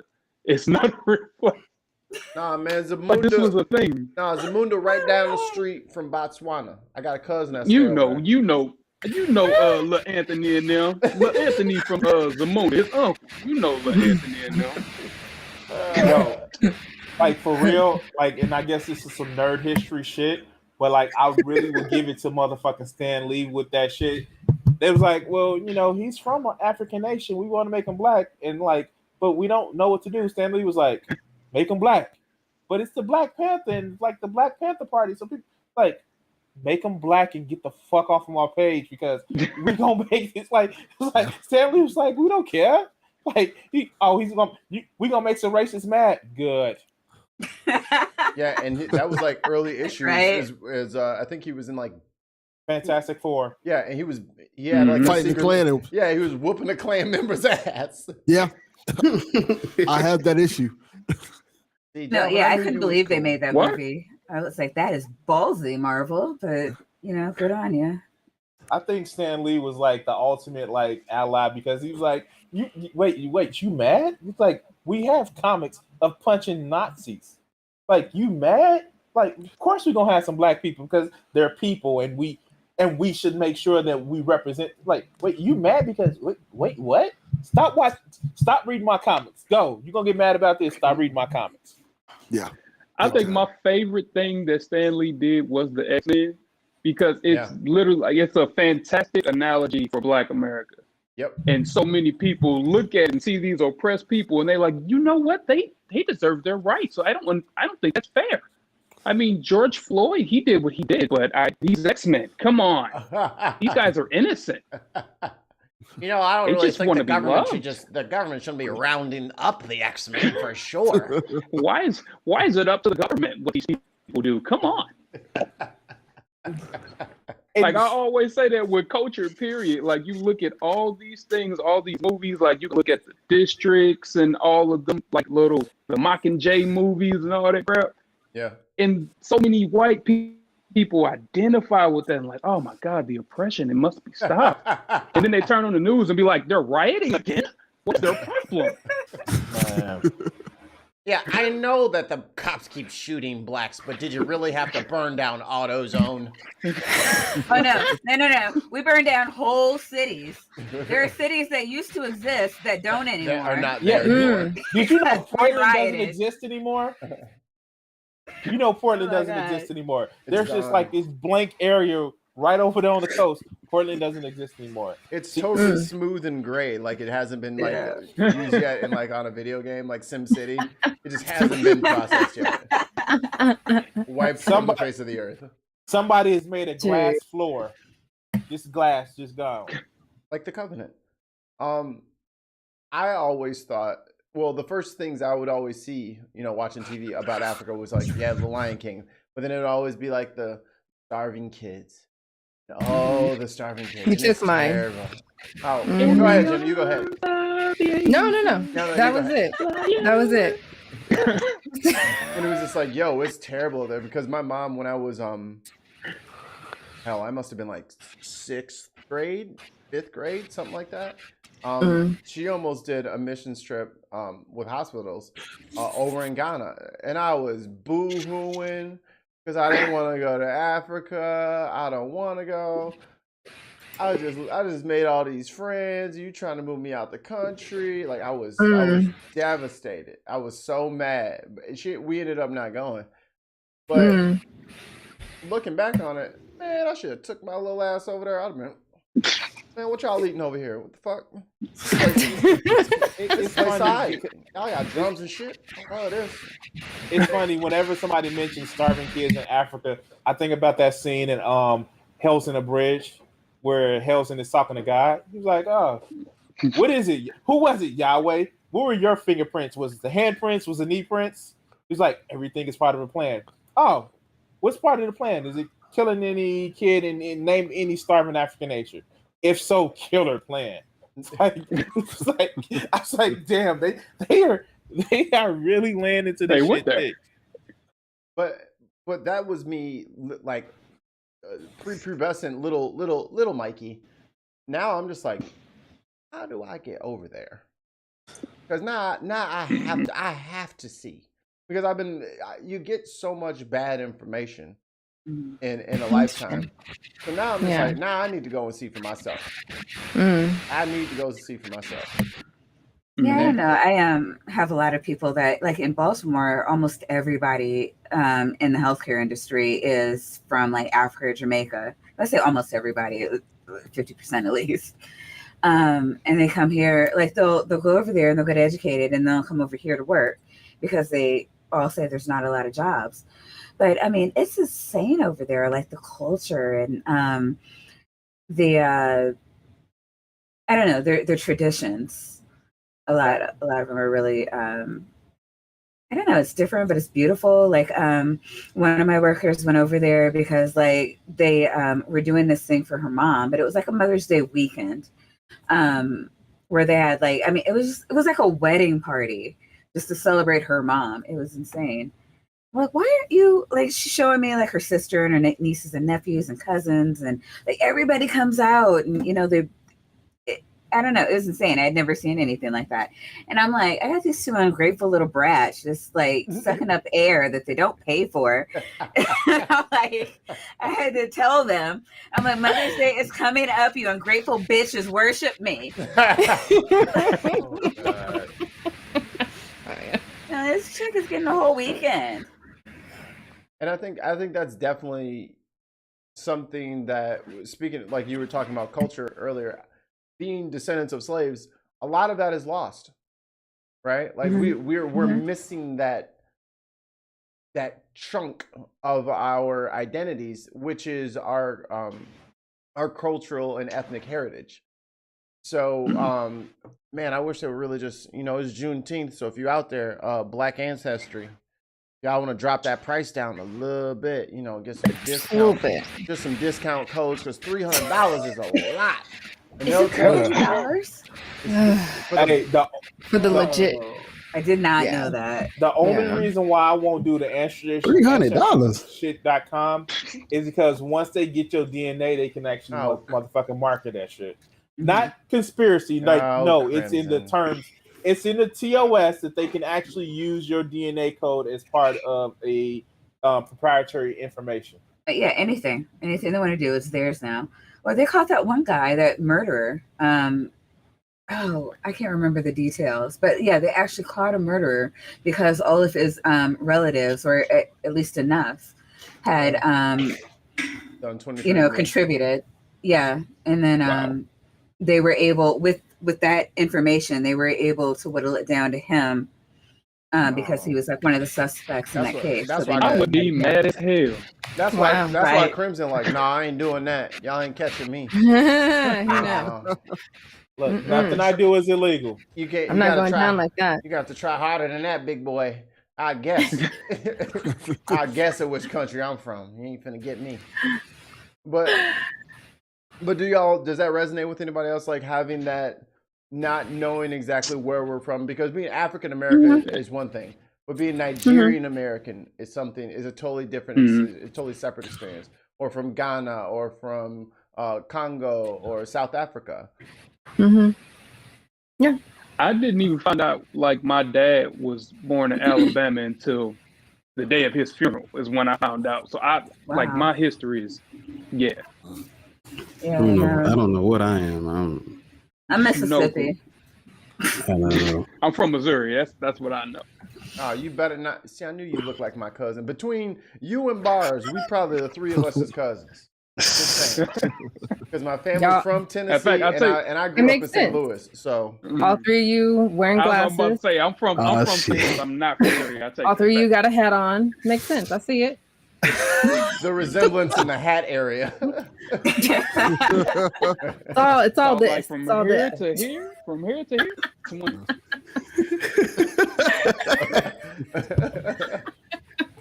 What up, big cuz? So what if you were given a ticket to fly back today for free? Would you take it? I'm there.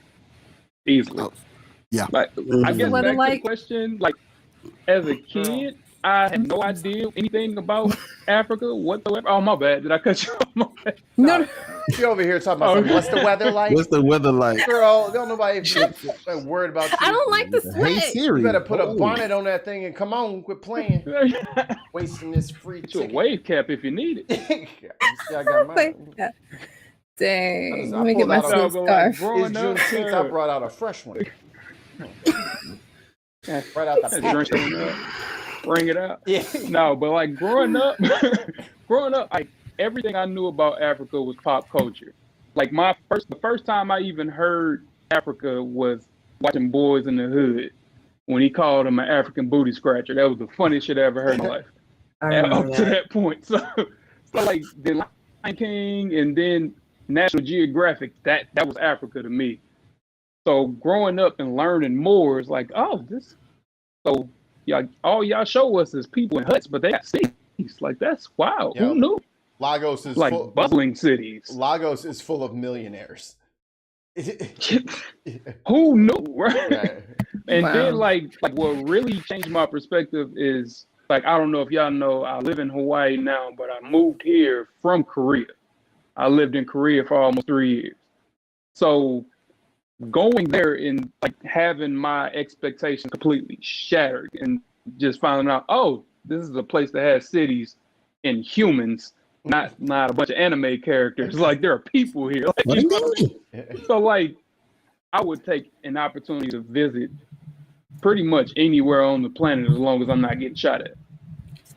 I'm actually with you. I think also another thing, I'm more of a historyphile where like I want to take some great trips places. Like and it's some places in the new world like I would love to go to Puka, wherever in South America where they have the Temples.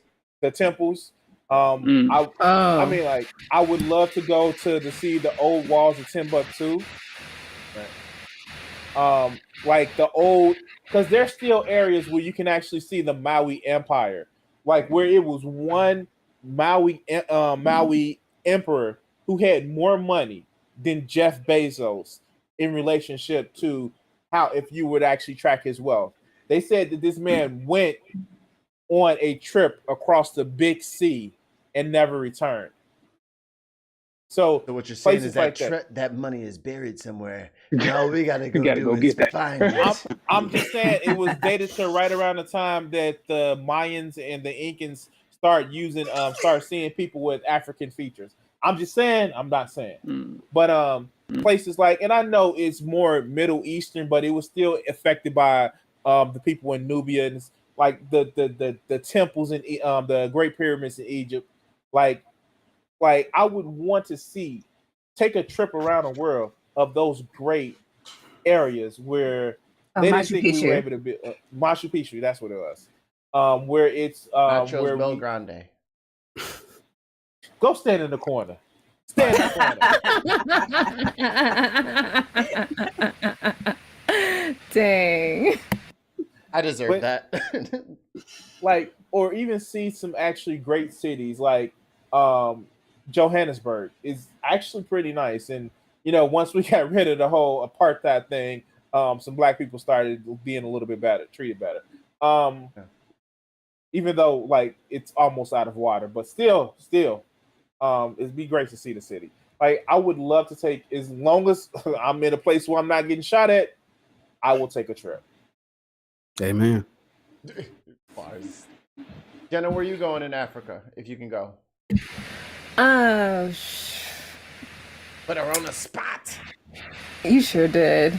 I know with my family's church, they go to like Mali and one of those real like hard trotting kind of hut living areas where they, evangelize and all that stuff. But, just in general, it can be anywhere in Africa for me, just to see how different it is, just to see, the difference between, how I live here and versus how the culture is there. It could be any of the countries in that continent for me. Trying to decide how to get this left. We got a couple left, and then we're gonna wrap up. This is something. This will probably take up most of the time, but we'll do this one. Mental health in the Black community. Man, what? Does such thing exist? Cut me deep. This is a whole other podcast. I know, right? So we're gonna have to. I was like, what? I was like, that's why it's gonna have to, because we had two, and I was like, oh, I can't not do this one. So, that's a good one. I'll let whoever wants to speak first, because I don't want to put anybody on the spot with a question like this. So, all right, I go first. Okay. All right. So the first thing that I want to actually say, two things. Black folks need to understand that mental health is physical health. If your mind ain't right, your body ain't gonna work right. Thank you. Crimson from downtown. Secondly, we got to stop thinking, and this goes to a broader extension of not just mental health, because I don't want to relate it, but things that we feel are white people problems or white people things. We need to stop acting like that. For example, and I don't want to equate this poorly, but you ever see like mental health, like people like, oh, that's white people things, where it's just like we can't afford it because healthcare should be free at the point of service, and we should have Medicare for all. But like other things, like we never accept kids that aren't either straight or are trans, because we think that that's Black people can't do that, like when it's really we don't have the resources. Right. And it goes along with a stigma of Black people just don't do it, when it's really we don't have the resources to fulfill it. Like, and that's why, like, and again, like you see how people came down on Dwayne Wade. You see how people came down on Will Smith about Jaden Smith. It's like, you're not mad because they're letting their kids doing what they want. You're mad because they have the resources to let their kids do what they want. Yeah.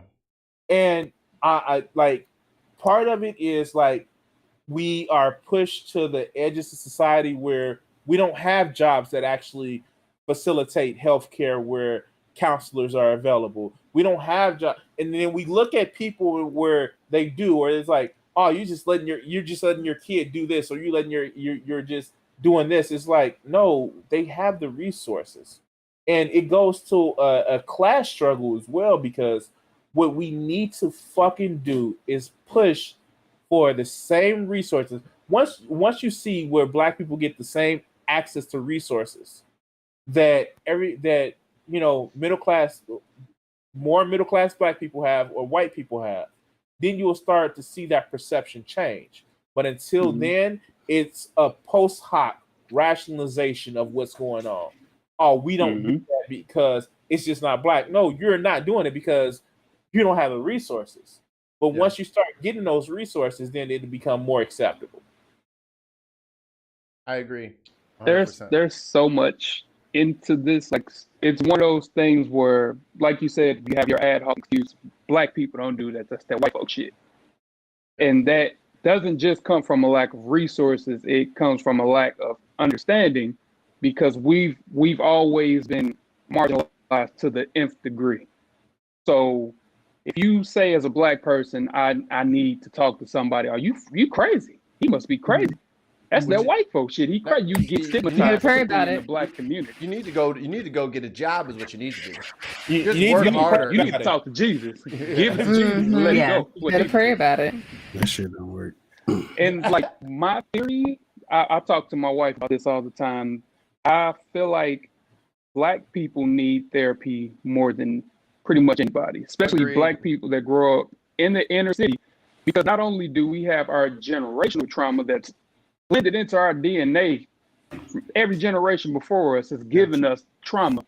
Before we even get here, we're born with the sins of our fathers type of thing.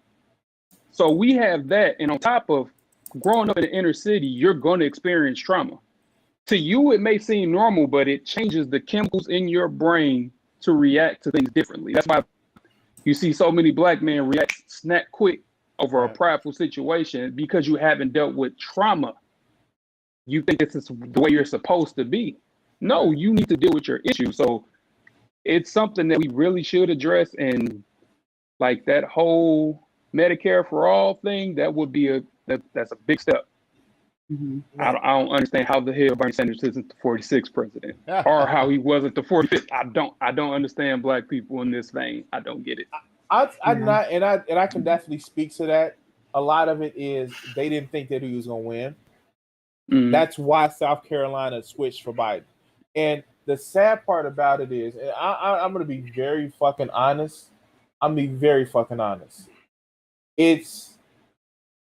We need to move past the whole like you said. It's like people make snap decisions. It's like for one, living in the modern world that we do, we're like I know like it is even bringing this up to say that we as humans evolved from hyperactive motherfucking monkeys that were scared about every fucking thing. To mention that to Black people, they're like, "Oh, you're just saying that." Like, no. If you're a human, you evolved from you're a simian, you're an ape, you're a great ape. Like, but it's just like it's so much trauma associated with that. It's so much trauma actually associated with that people don't even want to acknowledge sometimes science. And then you get to the, well, you were put down because of your skin color. Then you were put down because you were poor. Then you were put down because, well, we need to feel better about ourselves.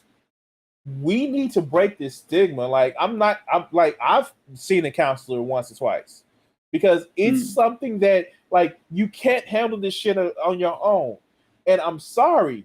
Like, it's like, and the fucked up part about it is, we as Black people hold the stigma against mental health, but we see when motherfuckers that aren't Black that don't get the mental health, and he's like, yeah, somebody should have talked to him. He went crazy. Motherfucker, you're doing it too.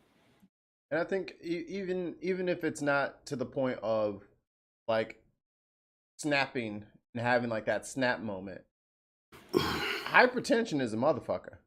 Mm-hmm. We are stressed out. Yeah. This is a very stressful place to live. And those have lingering effects. That affects your stress, will affect your body eventually. And the ways that we cope with our stress, self-medication, are not always healthy for us.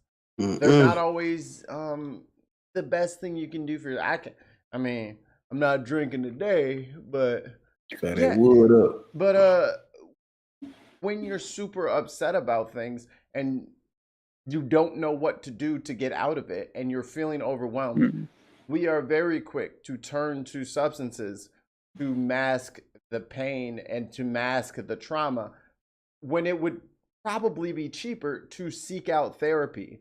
But it's not cool to go to therapy. It's not cool to have a psychologist to work out your issues with you, so you can be cool with your family, so that you can be cool with your partner, so that you can be cool with people you meet on the street, so that you can meet people on the street or interact with people in a loving, kind, assertive way, as opposed to, better watch what you say to me.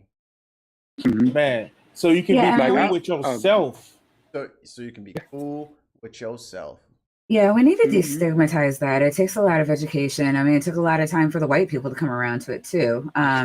Reagan is the one, and that was 40 years ago when he started to defund mental health services. We slowly saw this,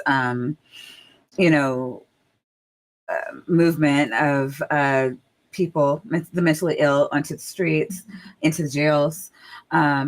children being reintroduced to the school system. And I don't think it's a bad thing that the children were. But what we didn't do is prepare the public for those children, so that things, I mean, autism's weird. It's hard, to educate on, but even just like ADHD, like I understand it wasn't like a thing, but we still treated it before that.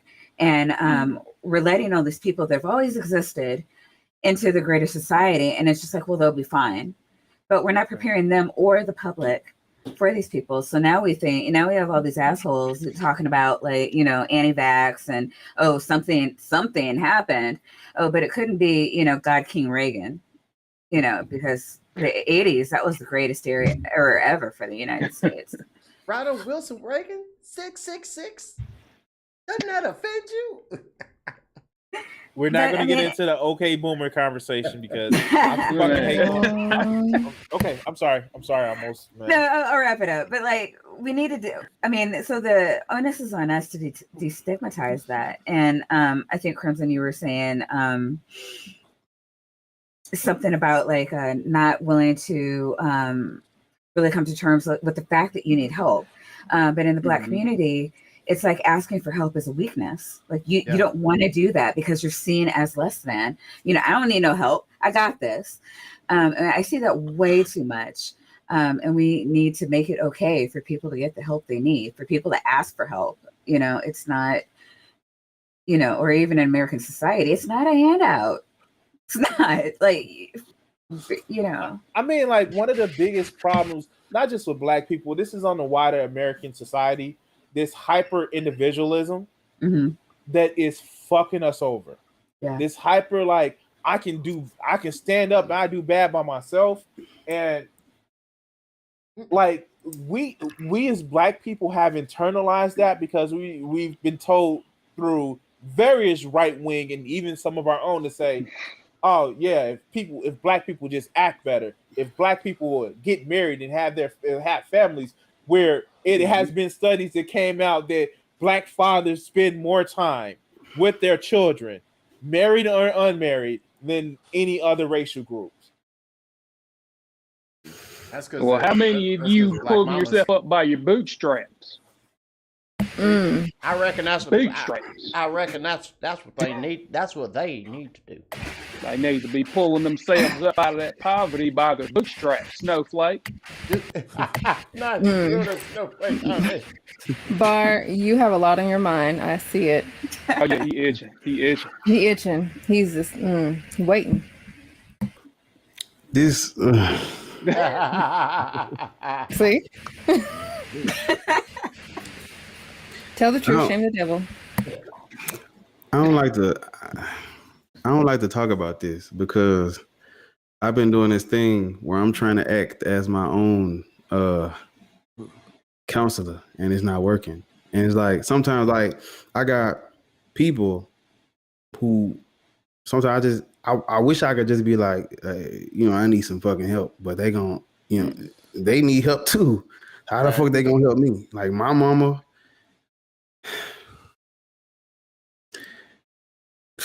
Man, I just like I literally been walking around the earth. I don't know shit. I can't like ain't nobody. I don't have nobody readily available like at my disposal right now. By the time I get some fucking help, it's 2 months. I gotta set up a meeting. They gonna call me back. I gotta go fly something to it. Ain't nobody. You know what I'm saying? Ain't nobody helping me with this shit. Ain't nobody talking to me. Ain't nobody. Like I don't. It's like either they fucking Christians and they gonna God me to death, or they not near me. And you motherfuckers 1,000 miles away. Ain't nobody a door knock away. I can't. You know what I'm saying? Yeah. I mean, we can talk on the phone and we can Skype but like I need a fucking hug. Like Yeah. Yeah. So I want a hug. I ain't, I'm not weak, and it ain't even about all. That's what they gonna make it about. When I say it, that's what they gonna tell me. Fucking young dudes needing hug. Oh, you must be gay. I said, what? What are you talking about? It don't got nothing to do with this. Like niggas out here, I'm fucked up. I need a hug. I need a handshake. I need somebody to come sit down right here and just be like, bro, like, you know what I'm saying? I'm reading these fucking books. This is not a person. This shit don't fucking work all the time. I need people. You know what I'm saying? I wanna. I understand. I definitely understand, dude. Like I'm fucking there. I'm right there with you. And it especially with COVID, it's been hard. Especially, it has been hard. And I don't have the answer. I'm not gonna bullshit you and say I have the answer. I don't have the answer. I fucking get it. I have the answer. Move to Chicago. Because ain't nobody driving down to no motherfucking Memphis. I know it. Get your ass up here, and we can be fucking roommates, and we can kick it every day. My girl is gonna be pissed, but maybe you can live across the street. But I just feel like I'm a people person. I love people. You know what I'm saying? I was watching this video like I'm not self-made. Ain't no self-made people. If I make it big doing whatever the fuck I do, motherfuckers getting credit and debit. I'm gonna credit people. I want people because I know I need people. You know what I'm saying? I need y'all. I need them. I need him and her. I need all these. I need people. I want people. And the worst thing you can do to people like me is lock me in a room by myself. I'll go crazy. I need my folks. I need to be around other people, and I just like to, you know what I'm saying? I like to be like a sponge. I know that's cliche. Everybody say they want to be a sponge. I'm a fucking sponge. I'm like, I'm damp. When motherfuckers talk, I just be. When people talk, I'm listening. I'm literally listening because I'm like, man, somebody might say some shit. I'm like, bro, thank you. I needed to hear that. You know, I'm not cut out for this. On my own shit, you know what I'm saying? I need, and if I need a therapist, I need something. And I'll piggyback off of that. I think we can also use Juneteenth as check on your people's day. Yeah. Check on your people, please. Check on me, shit. I need. You know what I'm saying? Because we are very quick to, like, and I got a buddy I'm thinking of right now. I can see his face in my head right now. I do not call him nearly as much as I need to because I'm busy with my stuff. And that's kind of the negative feedback loop of all of this, which is what Crim is saying is the resources. It's like if we have to be each other's resource, we have to understand that is the case right now. Just like people's like, oh, Juneteenth don't do nothing. It's not going to change. It's not going to get rid of crooked cops. Yeah, but it's a step forward. So we can all make a step forward for Black mental health and check on our peoples and take the time out. You're going to be on the phone for 2-3 hours. So what? It's worth it. That's where we at right now. Until we get some sort of Jeff Bezos stimulus package, which ain't coming. We're gonna have to look out and do for ourselves like we have always done, which is what we need to continue to do, especially when it comes to things that we can do for free. It's free to talk on the phone now. We ain't got no excuses now. I don't know, Mikey. Pitchforks cost about $19.95 at the local Home Depot. I'm just saying. I'm just saying. My phone ain't free to after 7, so. I'm just saying, like, you know, we know Bezos just bought a big house in Beverly Hills. Elon Musk too. Pitchforks, you know, they ain't that expensive. I know what they are too. You know.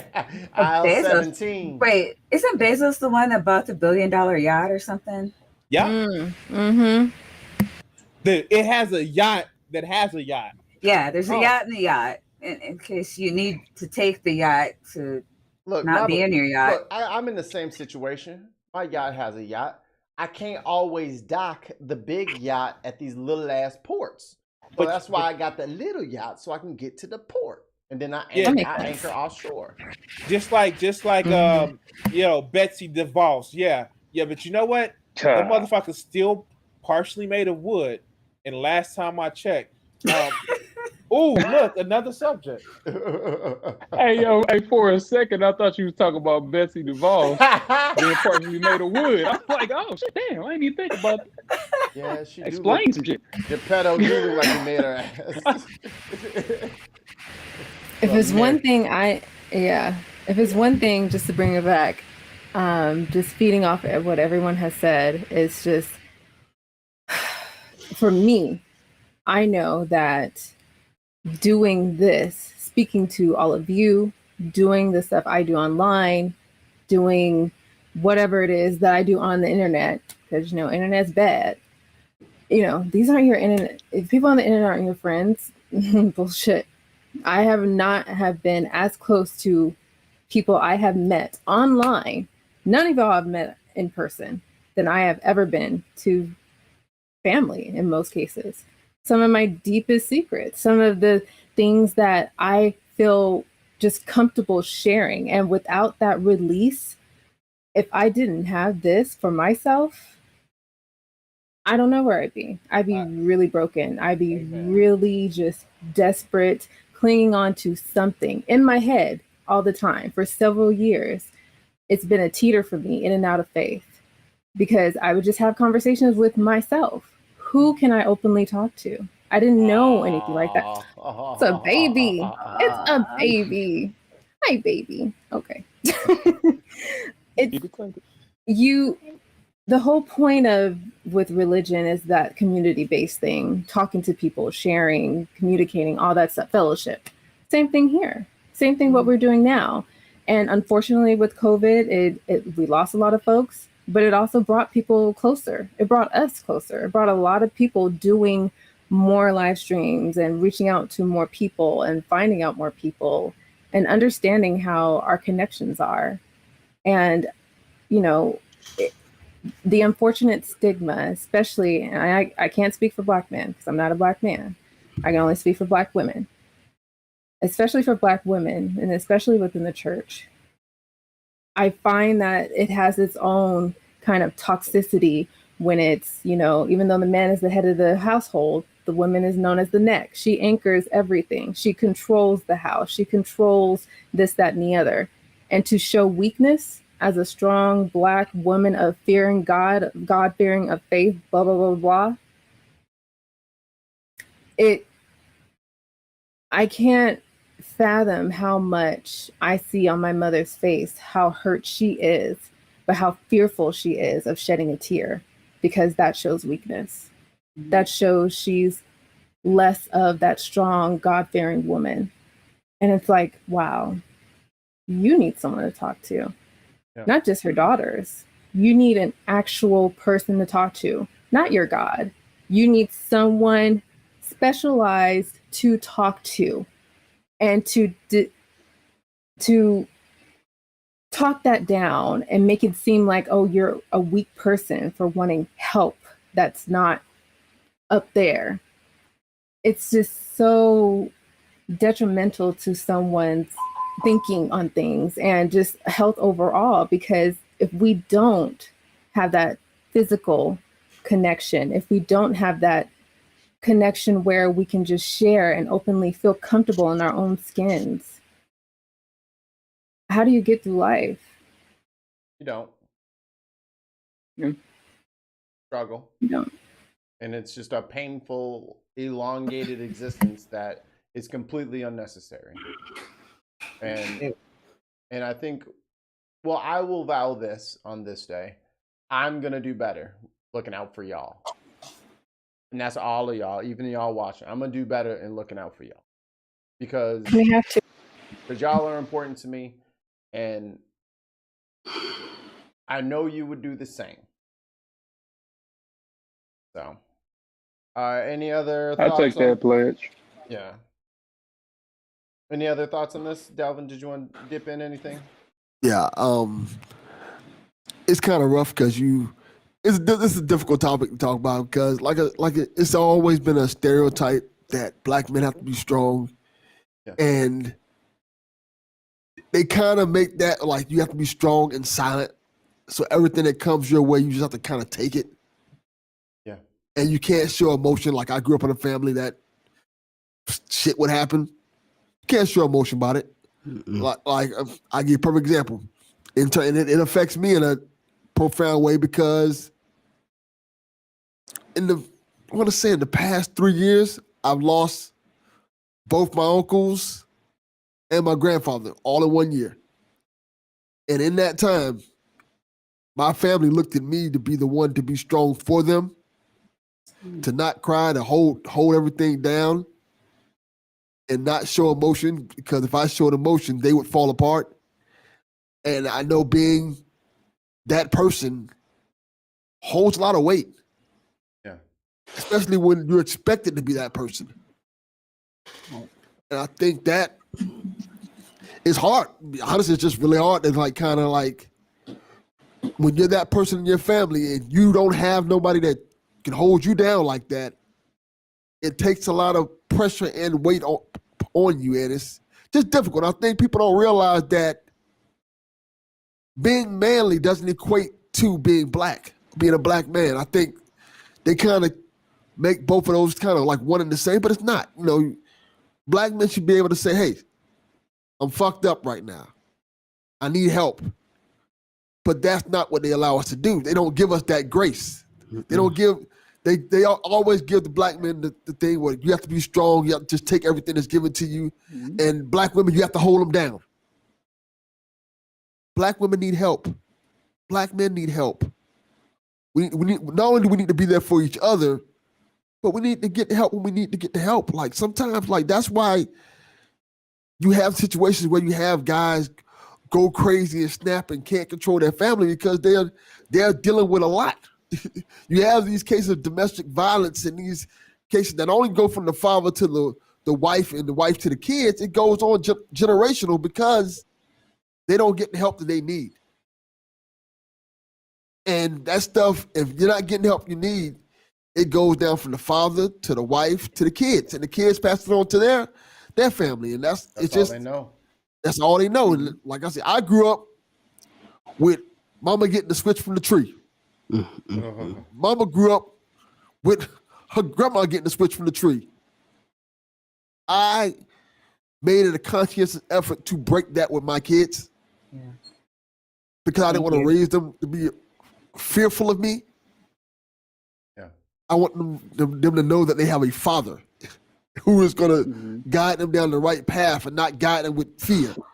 I think that's very important. I think it's important for us to learn from the mistakes of our elders. And this is like, and going back to it, this is one of the things that we can learn from. Black people need therapy. Simple as that. Period. Amen. We can't skate around it anymore. One of the things that I think that we also need to push in the black community is might don't make right. Yeah. Now, in a broader society of the U.S., like definitely need to do that because we think we the world fucking police, and like no, might don't make right. But it was specifically passed on to us because of the conditions that we've had to deal with. Right. You don't whoop your kids' ass? How they gonna learn? Teach. Talk to them. You shouldn't care what your kids think. Why? They're humans. The only way I know how to deal with a kid is to whoop their ass, I failed. I have a lack of imagination. I have a lack of patience. I have a lack of intelligence because I know if I can whoop their ass and shut them up, then I done my job. Did you teach them anything? I taught them to be scared of me. You're also 8 times bigger than they are, so good job. Pat yourself on the back. Oh, just because you think you big as me, that don't mean I won't whoop your ass. Like you. The only reason why some of these people actually don't beat their abusive parents is because their abusive parents have instilled fear in them since they were age 3. And just think about it like this. These are the same tactics that were used against slaves. Yeah. He would beat slaves. Hey, you're never going to be above me. And you need to follow what I say or I'm going to beat you. And it's been taught to black people to pass it on to their generation and their generation. If we can't get our children to do what they need to do, beat them. That's insane. This is not something, this was taught to us. Right. It's a learned behavior. And while you over there, go read this Bible too, boy. Right. Yeah. The Bible was also part of that in terms of, hey, how do we control them? Give them this book. let them follow this book, and this is your rules, and this is kind of they instilled Christianity in us to keep us in check. Not only are you physically something wrong with you because of your skin, you spiritually broken. You will never be good enough. Damn. And without ignoring everyone's things, and I'm glad, and for all of you, I'm glad we all were able to open up and share about these things, because this is the start of it. You know what I'm saying? Being open about, yeah, my mental is not great every day. That's the start. And then now we've taken the first step. Now we can all move to the second step, third step, where it's finding a therapist, getting help, making support communities, making support circles, and all that stuff. That's on us now. It's out there. So now we have to follow through, right? And speaking about the parents thing, and I held not a lot of resentment, but me and my mom definitely didn't always get along. But as I got older and I understood what she was going through at the moment when I was a teenager in America as a black single mom trying to figure shit out, and I'm just an asshole, right? I don't know. I don't care about none of this shit. I'm just an asshole. So as an adult now, I get that. Wow, what a hard job. Wow, what a hard job. And that's why I spoil her now. I buy her whatever she wants. Anything she wants, she got. I was watching the TV and I saw the. No, hold on. There's two of them coming to the house. Just make sure you at the door so the neighbors don't steal it like last time. We're gonna send it to the Amazon locker when I send you the code. Yeah. There you go. How close are you to the post office? But I, in summation, I understood that she was doing the best she could. She was applying the tools that she had to do the best she could. So in that larger therapy tip, we have to be able to forgive ourselves for messing up. So our parents might have messed up. Our friends might have messed up. We might have messed up. We have to say we made a mistake, and that's not the end of it. Now, how do I start undoing this? How do I start getting out of this hole that we're in right now? And we can work together to get out of that. It don't have to be just you with a shovel trying to dig up. You can get some homies with you to throw you a rope or two, and then you can start throwing that dirt in that hole. And then I think we'll all be better, and kumbaya and all the other mushy shit that I'm leaving on right now. But I think y'all feel what I'm saying. It's we're not gonna be perfect. We've come a great distance in a short amount of time with no rest, with no dare I say reparation? No, we haven't repaired ourselves. We haven't healed. Dare. We haven't healed. And I think we're kind of in a spot now in society where we can at least start looking inwardly and start healing some of the traumas and some of the wounds that have been gaping and bleeding all over our society, whether it be chronic homophobia or just some of the things that we love to hold on to as if they are ours, like holding all your feelings in. That's not beneficial. That's something that we got to heal. Not treating everybody like we were treated, as if that's a thing. You know what I'm saying? I don't know how much time everybody got. How y'all do? Y'all got one more in you, or we No, we good. Man, I'm starting to get hangry. How about you, Jenna? How you feeling over there? I'm good. We got clips. But Oh yeah, we have clips. We got two. We got two clips. We had a couple of Two people. or about 5 minutes. We had a couple of people that were not able to join us today, but they were able to record a little something, and Jenna's gonna screen for us. Yes, I will. So one of them. So hey, technology. One is from Bryce Cornell. He's part of the Tang group. So let me go on ahead and pull it up. Talk amongst yourselves. Rabble. There you Red go. is looking a little sus. Oh, you said talk among or Talk amongst us. Okay. All right, here we go. Bryce, I would like to thank the nonprofits for giving me the opportunity to speak on behalf of the Juneteenth celebration. So, I was born the day before June, so I'm actually celebrating my birthday this weekend, and I'm going to be on my way to Las Vegas. So, unfortunately, I had to pre-record this. When I was growing up, I learned that Abraham Lincoln freed the slaves in 1865. Unfortunately, I also learned that Christopher Columbus discovered America.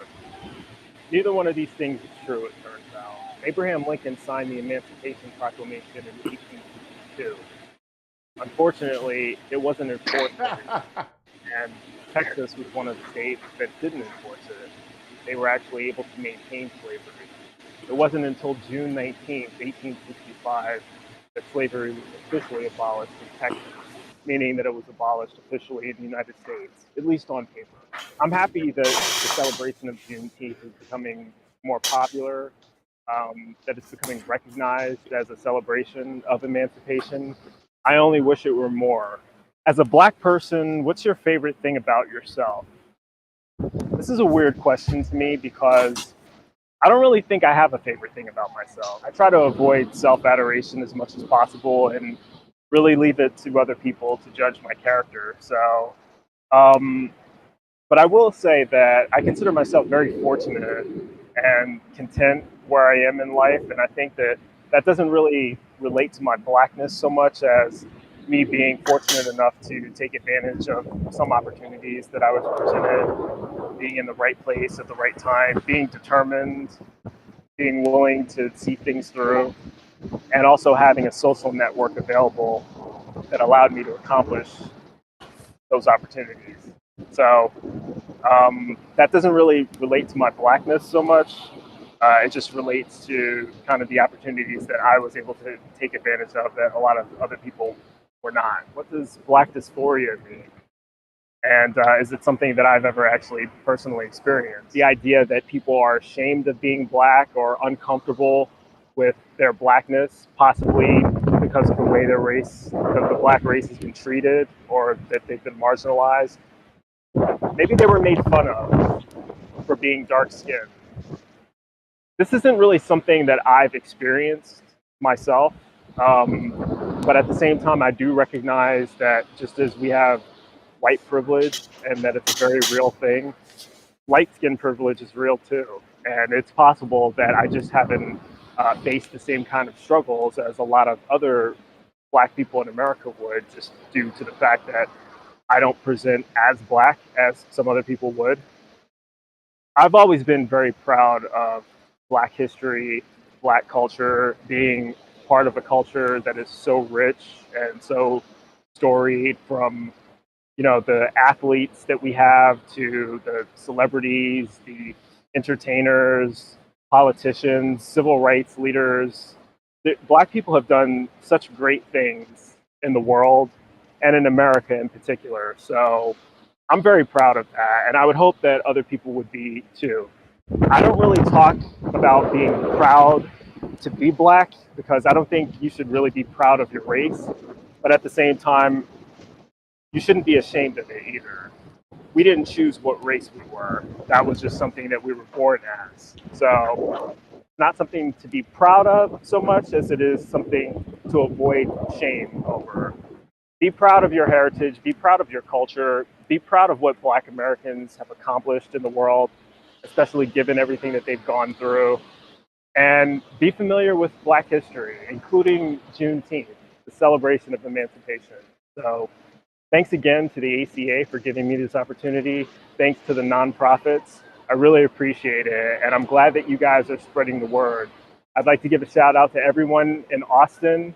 And I think it's poetic that you guys are celebrating Juneteenth, as it is a full circle from Texas being the last holdout state. So that is awesome that it's being recognized there and everywhere else in the world. Thank you guys for teaching me a new term, by the way.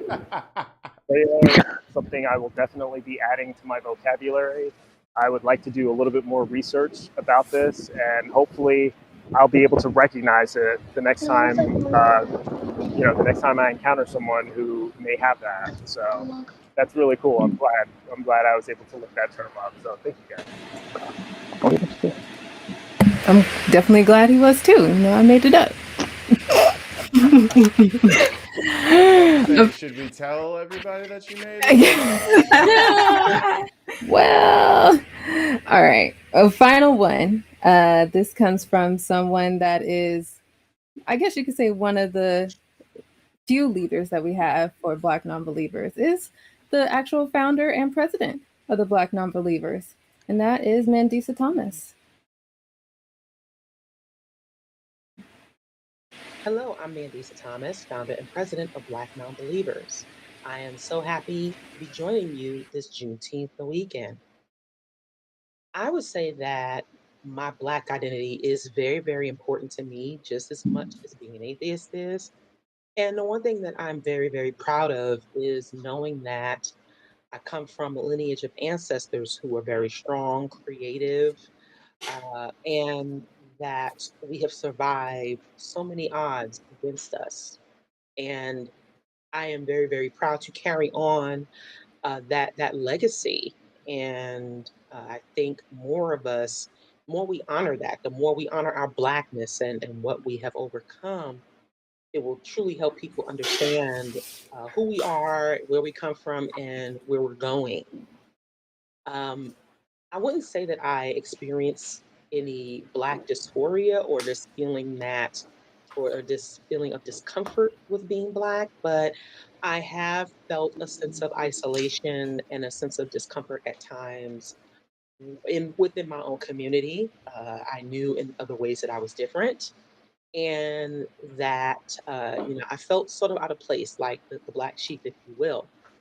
But it certainly never made me feel like I wanted to be anything but Black and identify with my community. So that was never ever a question. Sure, there are issues that I have and there are things that I will challenge us on, but as far as I would never ever trade being Black for the world. I have visited the continent of Africa when I was 14 years old. I visited Ghana on a youth trip in August in 1991. I was 14 years old. Uh, I would say that some of my preconceptions at the time, because I was raised so very Afrocentric, I certainly was not scared of the trip, but I knew it would be a different experience. So I also know that it was very different then than it is now. It's probably a bit more developed. I would absolutely love to go back if I could to see what those developments are. I would love to visit other countries on the continent.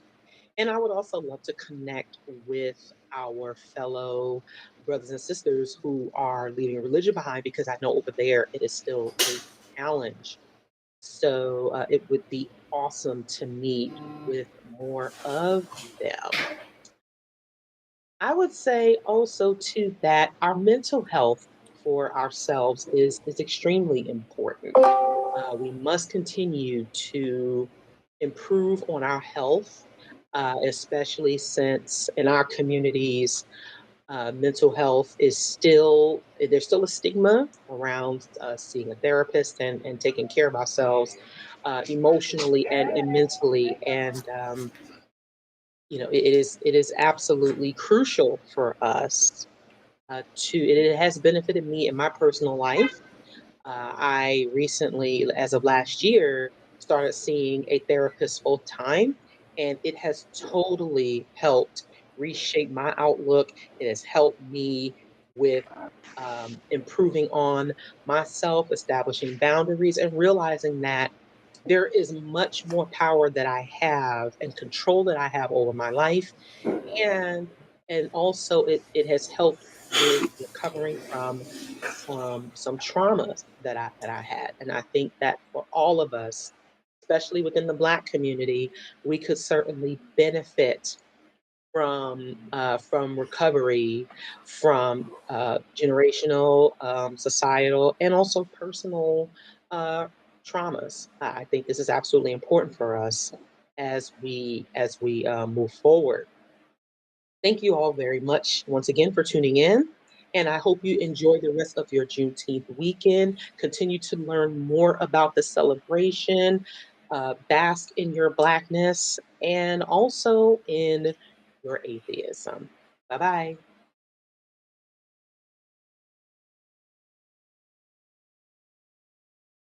Well, I'm definitely gonna start basking. I don't know if y'all had any plans on basking, but basking is on the top of my list. I ain't even thought about how much basking I was about to do. Man, me and Baskin gonna get together with Robin. Hey, man. Glory. Yeah, and I will answer you, Andrew. We did have Cynthia McDonald. She was an absentee as well, but she did have something in which we will upload to Mikey's channel and post this. So unfortunately, she couldn't get it to me. So it will be uploaded somewhere. So that way we can hear her words on the questions that we spoke of and what we shared today. And this is just the first annual. We still got next year, which I'm expecting to be even more people. Y'all are not doing this next year. Y'all are not invited. I'm getting all new people. Y'all are out. Getting out of here. I gotta out with the old and with the new. I need the freshest ones on my feet. Can't be having no stale Air Force Ones on my feet, all scuffed up and the rubber turning yellow. Nah, can't be me. No, I definitely hope you guys come in next year. So Next week it is. Next week. Yeah, Juneteenth is every week now. You messed up, white people. Ha ha ha. Every Saturday. Every Saturday is Juneteenth. Ha ha. Yeah, I've seen a number of streams, and while I appreciate the effort, I do really love that you actually got some Black people on your stream to talk about Black issues, Mikey. I had a lot of white allies who were totally like, cool, I'm available. I'm like, that is nice. I'm glad that you're available to watch the stream. Thank you. Thank you for letting me know. See you commenting in the chat. I am so glad you will be in appearance on the chat. I'm glad that you'll be able to watch the whole thing live, and make sure you thumbs up and share. Lots of comments, all that stuff. Yeah, that was. Sorry, guys. It was important to me that there was Black voices tonight. Sorry, not sorry. I don't know. That's the way that these things work out, and it's not. But it's not a bad thing, because these are perspectives that maybe some of my non-Black allies would not have heard had they been here. Exactly. So, sometimes when your group is not the group that is up to the plate per se, sometimes it's more important to listen than to share. Exactly. Oh, I mean, my God. I'm an ally. Obviously June is also Pride Month. I recognize myself as a cis het female. So yeah, there's a lot that I can ally for on their part. There's a lot that I can be more spoken about. But the key is, and that's for anyone that's not of that group or any group that's not of them, sit back, open your ears, close your mouth, listen, because only our voices speak our real truths. Right. Yeah, agreed. What you just said, a lot of people have heard is, shut up, white people, don't say nothing. Like, for real. I would encourage, if anybody had a problem, with that, I would encourage them to watch Bo Burnham's most recent special, Inside. He addresses your concern within the first 20 minutes of what you should do. No, yeah, and it's not again. It is not I think I spoke very early on about the importance of white allies and how much we respect and appreciate them and their efforts. We cannot do anything we do without you. But yeah, like Jenna was saying, there have been 2 or 3 streams that I declined to speak in because they were LGBT, and I mean, I am so cis. I really almost can't even relate to, like, I relate to the stuff I can, but I don't feel comfortable speaking on it. And it's not that, yeah, I like to think that I'm an ally. And I, being part of a Black family, often have to denounce a lot of the words said by many people in my family about that are negative towards members of the LGBT community. Often, I don't know if I mentioned that.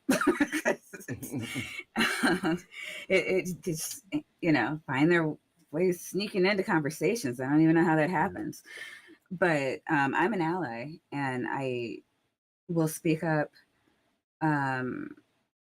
when they can't. But I think during the stream, it's more important to get the message out. Agreed. So final wrapping things up. Would everybody like to go around the circle? Tell everybody where they can find you, how they can support you. Yeah, I'll go first. All right. My name is Maya. I am a Rabbit fan. You can find me in your streams supporting you. Got him. I'll just go down the little list I have over here. Delvin Cox, who is muted. Yo, Mikey, muted, big bro. Yeah. You can find me on Twitter at Delvin_Cox and check out the Delvin Cox Experience anywhere you get podcasts. It's a great show. I think so. I'm writing it down. Blatant Blatheist. You're muted too, big brother. Oh my Big cuz. god. Big cuz, you gotta unmute yourself, big cuz. Oh my god. We got so far. We got so far to the show. Okay, here. Okay. Is it on the TV behind you? Is that it on the TV? Yeah, it's okay. See That's if you can correct your stuff. We'll come back. We'll circle back. Okay. Oh wait. Oh, hold on. You can give me that. You can give me that. There you go. Okay. There it is. At Blatant Blatheist. Found him elsewhere. And I'm sure his channel is of the same name. Like, you lost an AirPod. You tripping, homie. Tripping. All right, here we go.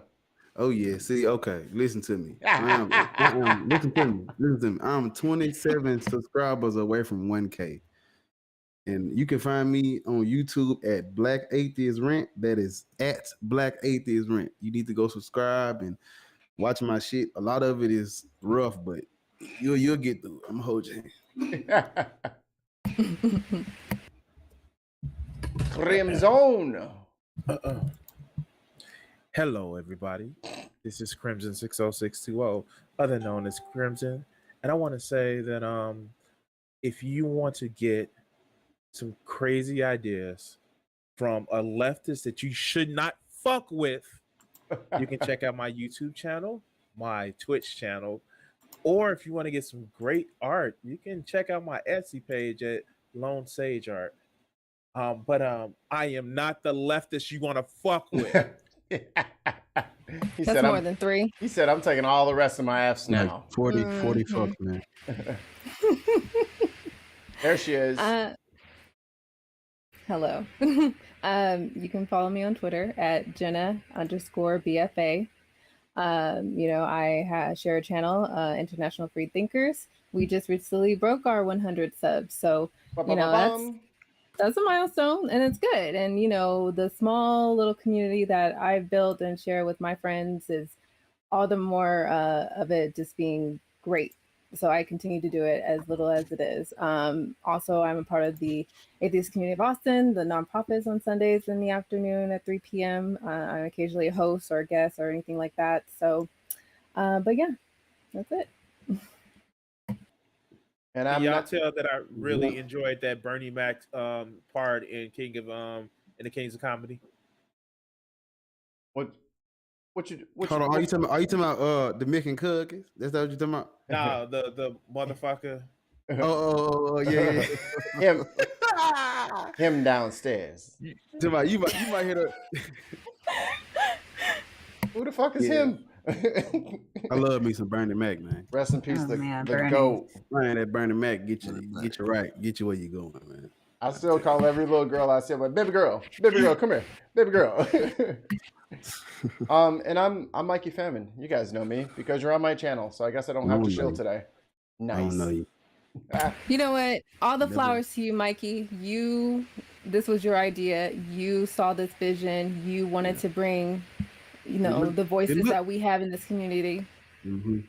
Thank you. Good. It looked good too. Look at us. Beautiful. And also, I would be remiss if I didn't say thank you, Jena, so much for all of your hard work.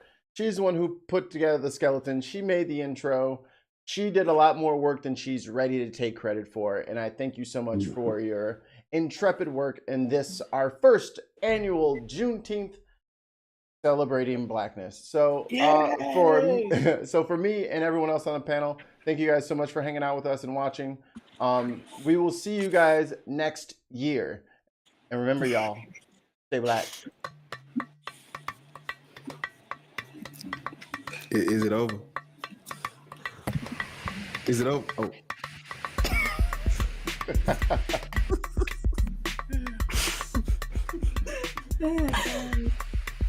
Can't take him nowhere. You supposed to give me like a cue or a cut? Oh, sorry. Just ruin the audio.